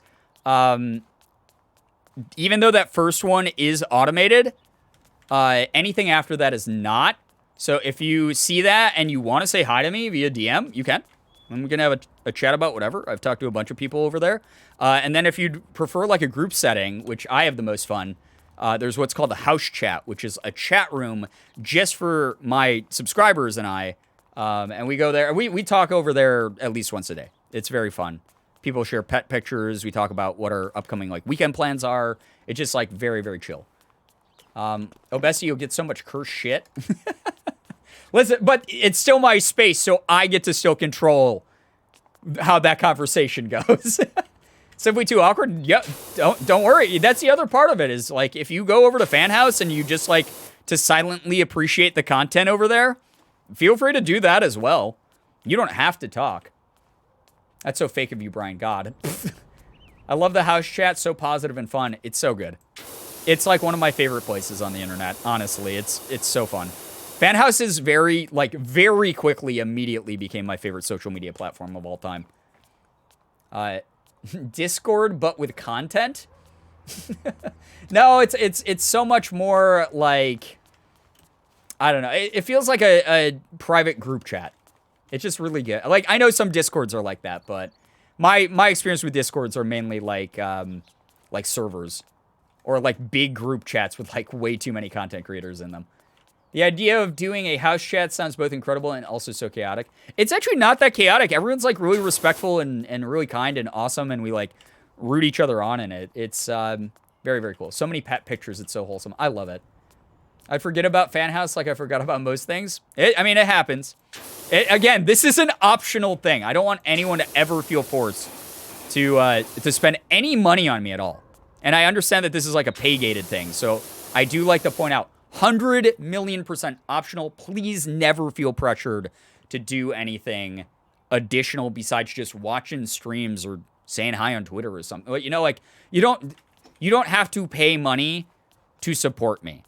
I want this community. I actually asked Morgan this, and based on a conversation we had earlier in the stream, I was talking to Morgan, and I was like, do you think, I was like, do you remember like 3 years ago, like 2018, like I'd put a tweet out about like, I'm doing like this sponsored stream or something, and it'd get like 40 retweets because like people back in 2018 Stan Twitter were a different level. And I'd like to think that I've kind of slowed down like my own energy and like just sort of like the vibe that we have here on the channel compared to back then. And we're very mellow here. And this is not a knock against people. This is like, I genuinely love the energy that we have here because it is really laid back. It's really casual. There's no expectations and no pressure on people. But I was talking to Morgan and I was like, do you think I, in recent years, have like attracted like just too many stoners to the channel? And she was like, why? And I was like, everyone's just so lax about everything. Like everything, they just take everything in stride. I could be like, our house burnt down. And people would be like, oh, that sucks, bro. Hope that things turn around for you. Or I'd be like, oh man, Warner Brothers just sponsored me. And people would be like, yo, that's dope. But then like no one will talk about it. Like, and that's not, again, not asking the community to do more. It's just one of those things where like, I don't want people to have expectations when they come here. I don't want people to have stress. I don't want people to have additional like things projected onto them. I'm not projecting things onto you. I promise you there are no expectations here. Just vibe out, have fun, have a good time. But I definitely have noticed that like compared to 2018 Stan Twitter, and maybe it's just everyone just grew up and like went off to school or something. I don't know. But like, or just people are so tired because of the pandemic that like the energy isn't there for it. But I do feel like we're all like so laid back now. Like everyone's super laid back. Like there have been a couple times I'm like, please retweet this because I need more eyes on. Like I don't ask you guys for much. Please like retweet this so that we can get more eyes on this specific thing. But I don't do that a lot because I genuinely just like don't care. And again, I don't want to stress anyone out or like make people be like, I feel pressured by someone in like an unfair power dynamic of sorts, like telling me to do something. Like I never want that to be the energy that's given off either. And even saying this out loud, I'm like, there's going to be someone out there who's misinterpreted this and thinks that I'm incredibly shallow and selfish. That's not what I'm getting at. It's more of, are we just a vibe stream now? Are we not like the let's stand on the chair and like fucking party and be crazy? Are we like a vibe stream now? I don't know. It makes me think. Hey, Tate, what's up? Welcome to the stream. Sorry to anyone joining in right now. Brianna, hello, hi. Just warning you, we are ending the stream like now. Put on the lo-fi, the YouTube lo-fi music, y'all. I don't know, man. I can start breaking things if we need. There's times that I'm like, I wonder how many people like come into stream and just like see like how unhinged but also like sort of just vibey the community is, and are just like, everyone here is like a gigantic fucking pothead. All good, dude. Hope your stream was good. It was great. It was so fun. Everyone's been amazing tonight. It's been so cool hanging out with everyone. I don't normally stream tonight, and I started so fucking late, and I've just been like vibing. I've been having a really good time tonight. I needed it too, because again, earlier today was stressful and annoying with all the shit going on Twitter. Hey, did I hear you say earlier my 80s playlist was public? I didn't say it was public. I said I think it might be, but I can't be sure. By the way, go follow Morgan, please. I'm simply too brain tired at all times to be interesting. I'm also, but that's how I am now. So that's why sometimes I default to like, well, maybe I'm just boring, but maybe people like scrolled by it, laughed, and then just didn't feel like interacting with it or whatever. Sometimes I always wonder, you know? Because that's the other thing too, is if I'm doing something like massively fucking wrong, and Shira can attest to this, because Shira is someone that, and I brought this up before, Shira is someone who's been around for such a long time and has called me on bullshit that I've done in the past that I didn't realize was like a shitty thing or was kind of like weird, and will have like, they and like other mods have like DM'd me, and they'll be like, hey, just want to bring this up to you, like this was something that you did that like wasn't great. And I'd be like, oh my God, like, holy shit, I had no idea. I'm so sorry. Let's fucking work on remedying that now. Because that's the other part of it is like, if the community is super against something that I'm doing and I just happen to be like a shitty person without realizing it, I would rather be called out on that and have like a mod or someone tell me and like let me know that this is something like we can work on to make sure that like people aren't like feeling like bad about something that I do regularly that's like an inherent part of my personality or whatever. That is something that like we have actively done over the years. But every now and then I'll be like, the lack of feedback. I wonder if they're just all thinking it and no one is telling me it. Oh, Morgan has her playlist under her real name. Yeah, so don't go looking for that. But yeah, I think about that kind of shit all the time. I get it. So can you guys tell that I'm like the most neurotic human being alive? That I'm just always living inside here. And I never give myself a break. There's always got to be something wrong, even when everything's going right. That's me. 41%, how dare you, Tom Hanks? Oh my God, I was mindlessly spraying. I fucked up everything. You're right. I got to get out of here before we fuck it up more. Energizer Gerbunny. Oh my gosh. Yeah. I do have 2 public playlists under Treasure X Trove if y'all are interested. There you go. As someone who is also somewhat neurotic, I cannot relate more. So you know what I'm talking about then. But yeah, it's one of those things. Like, I hope that the things that I do are not like so like over the top. Like, oh my God, Windows, why? Why would you do? I need these. I'm getting older and my hearing's going already. Like, please don't do this to me. That scared the shit out of me. That scared me. That scared me too, Georgie. Oh my God, Jesus. Whoo, boy. Why did it do that?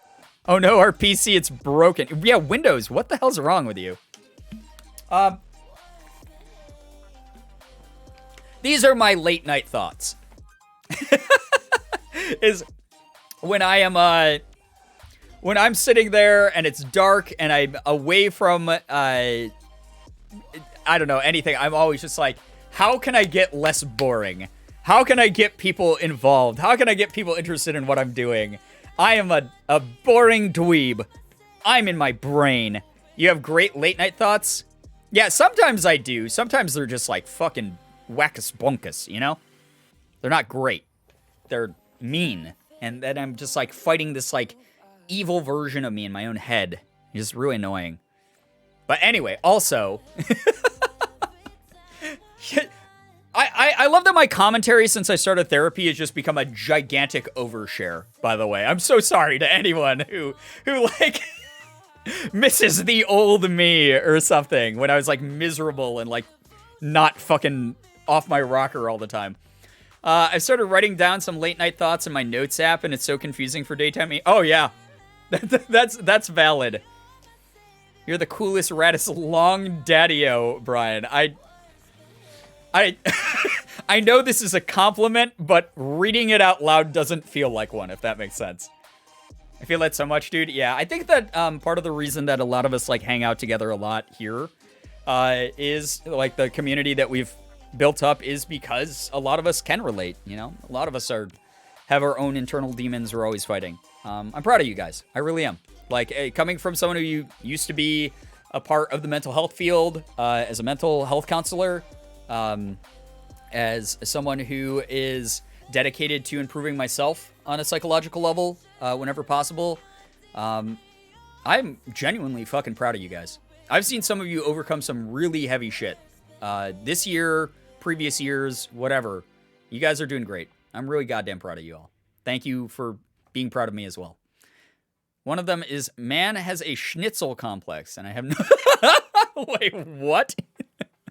I actually love that. It's very, very funny. Anyway, I gotta get going. It's so fucking late. I was like, I have a short stream tonight. I almost did a regular length of time stream on a Saturday when I'm not someone who streams on Saturdays. I have like other shit to do. What am I doing? I gotta go. I love all of you. Thank you for being here tonight. Thanks for hanging out. Bonus streams are fun. Hopefully tomorrow night we'll do our no face cam, no stress, no expectation stream. We'll do some of this, or maybe gas station sim, or house flipper, or maybe I'll start a new game, or return to Tales of Berseria. I have no fucking clue what I'm doing anymore. Again, you guys know. The games themselves most of the time are just extra fun things to watch. It's like when you're, you know, like just chilling out and you like are talking to someone, but you're on your phone and you're paying attention to the conversation and you're enjoying your time with that person, but you also have like that one, you're on your phone because it's keeping you occupied. That is something that like I feel like these streams are. It's like the game keeps me occupied. Like from a visual sense, it probably keeps some other people like occupied to some degree. But at the end of the day, it's all about talking to you guys, hanging out with this community. You're all incredible. Meme house, oh god, and house flipper. I forgot I promised one of those. Maybe we will. Yeah, maybe we'll do a meme house. I don't know. I'll think about it. I have a lot of options. All I gotta say is I had a great time tonight. I should stream on Saturdays more often. I have a lot of fun with this crew. You guys are great. We need kissing chair. Oh my god, I fucking forgot about that. It's the toilet with the lips, right? It's awful. Worst item in the whole game. Anyway, chat, thank you so much for hanging out. Thank you very, very much. Thanks for all the follows, the bits, the subs, the resubs, the gifted subs, the donations, the subs to Fan House, whatever you guys do that keeps this channel going. You are incredible. It is a dream come true that I get to do this as a full-time job. I do not know how an absolute mediocre moron like me has gotten into this position, but I am so happy that anyone likes what I do. I just feel like I don't know. I feel like the weird kid at lunch who like suddenly stands up and is like, I'm gonna pour yogurt down my pants, and everyone like laughs. Like that's how I feel sometimes. Like I'm just like psychotic. So thank you for making me feel a little bit more grounded and enjoying the things that I do. Like I appreciate it. This is one of those things I feel very connected to, that I have a lot of fun doing. Haha, yogurt pants. I'm so weird and random and quirky. Best weird kid out there. Listen, I'm a ex-theater kid with ADHD. I am legitimately like the most annoying human being alive. So the fact that some of you don't think so is more than I could ever ask for. Thank you very, very much. Anyway, chat, thanks for being great company. Thank you very, very much to those of you who just lurked as well. Your energy, your time, it's so important to keeping this community going. I mean it, guys. I want to make this, like, I am so grateful for what we have, but I want to, like, spread the good word of, like, what this community is to other people. I want to keep growing. I want to make this, like, a fucking big channel that, like, we regularly get invited to, like, Twitch front page or whatever, because, like, we are doing such a great job of representing who we are here and making sure people have a good time. That is something I'm so dedicated to, and I'm so glad that I get to go into the new year with all of you and just continue on that journey. You guys are the best. Yeah, next month is going to be big, Brookie. It's going to be huge. We're going to do great. I'm proud of all of you. I'm proud of us as a collective. We're going to do an awesome job together. Anyway, thank you so much. Have an absolutely wonderful morning, afternoon, evening, night, whatever it may be for you. You guys are the best in the world. I love every single one of you so very much. I really, really do. Figure hearts as usual. I'm going to go ahead end this stream here, and I will hopefully see all of you elsewhere on the internet, but also in the next stream. Anyway, goodbye, everybody. Goodbye. Goodbye. Goodbye. Goodbye.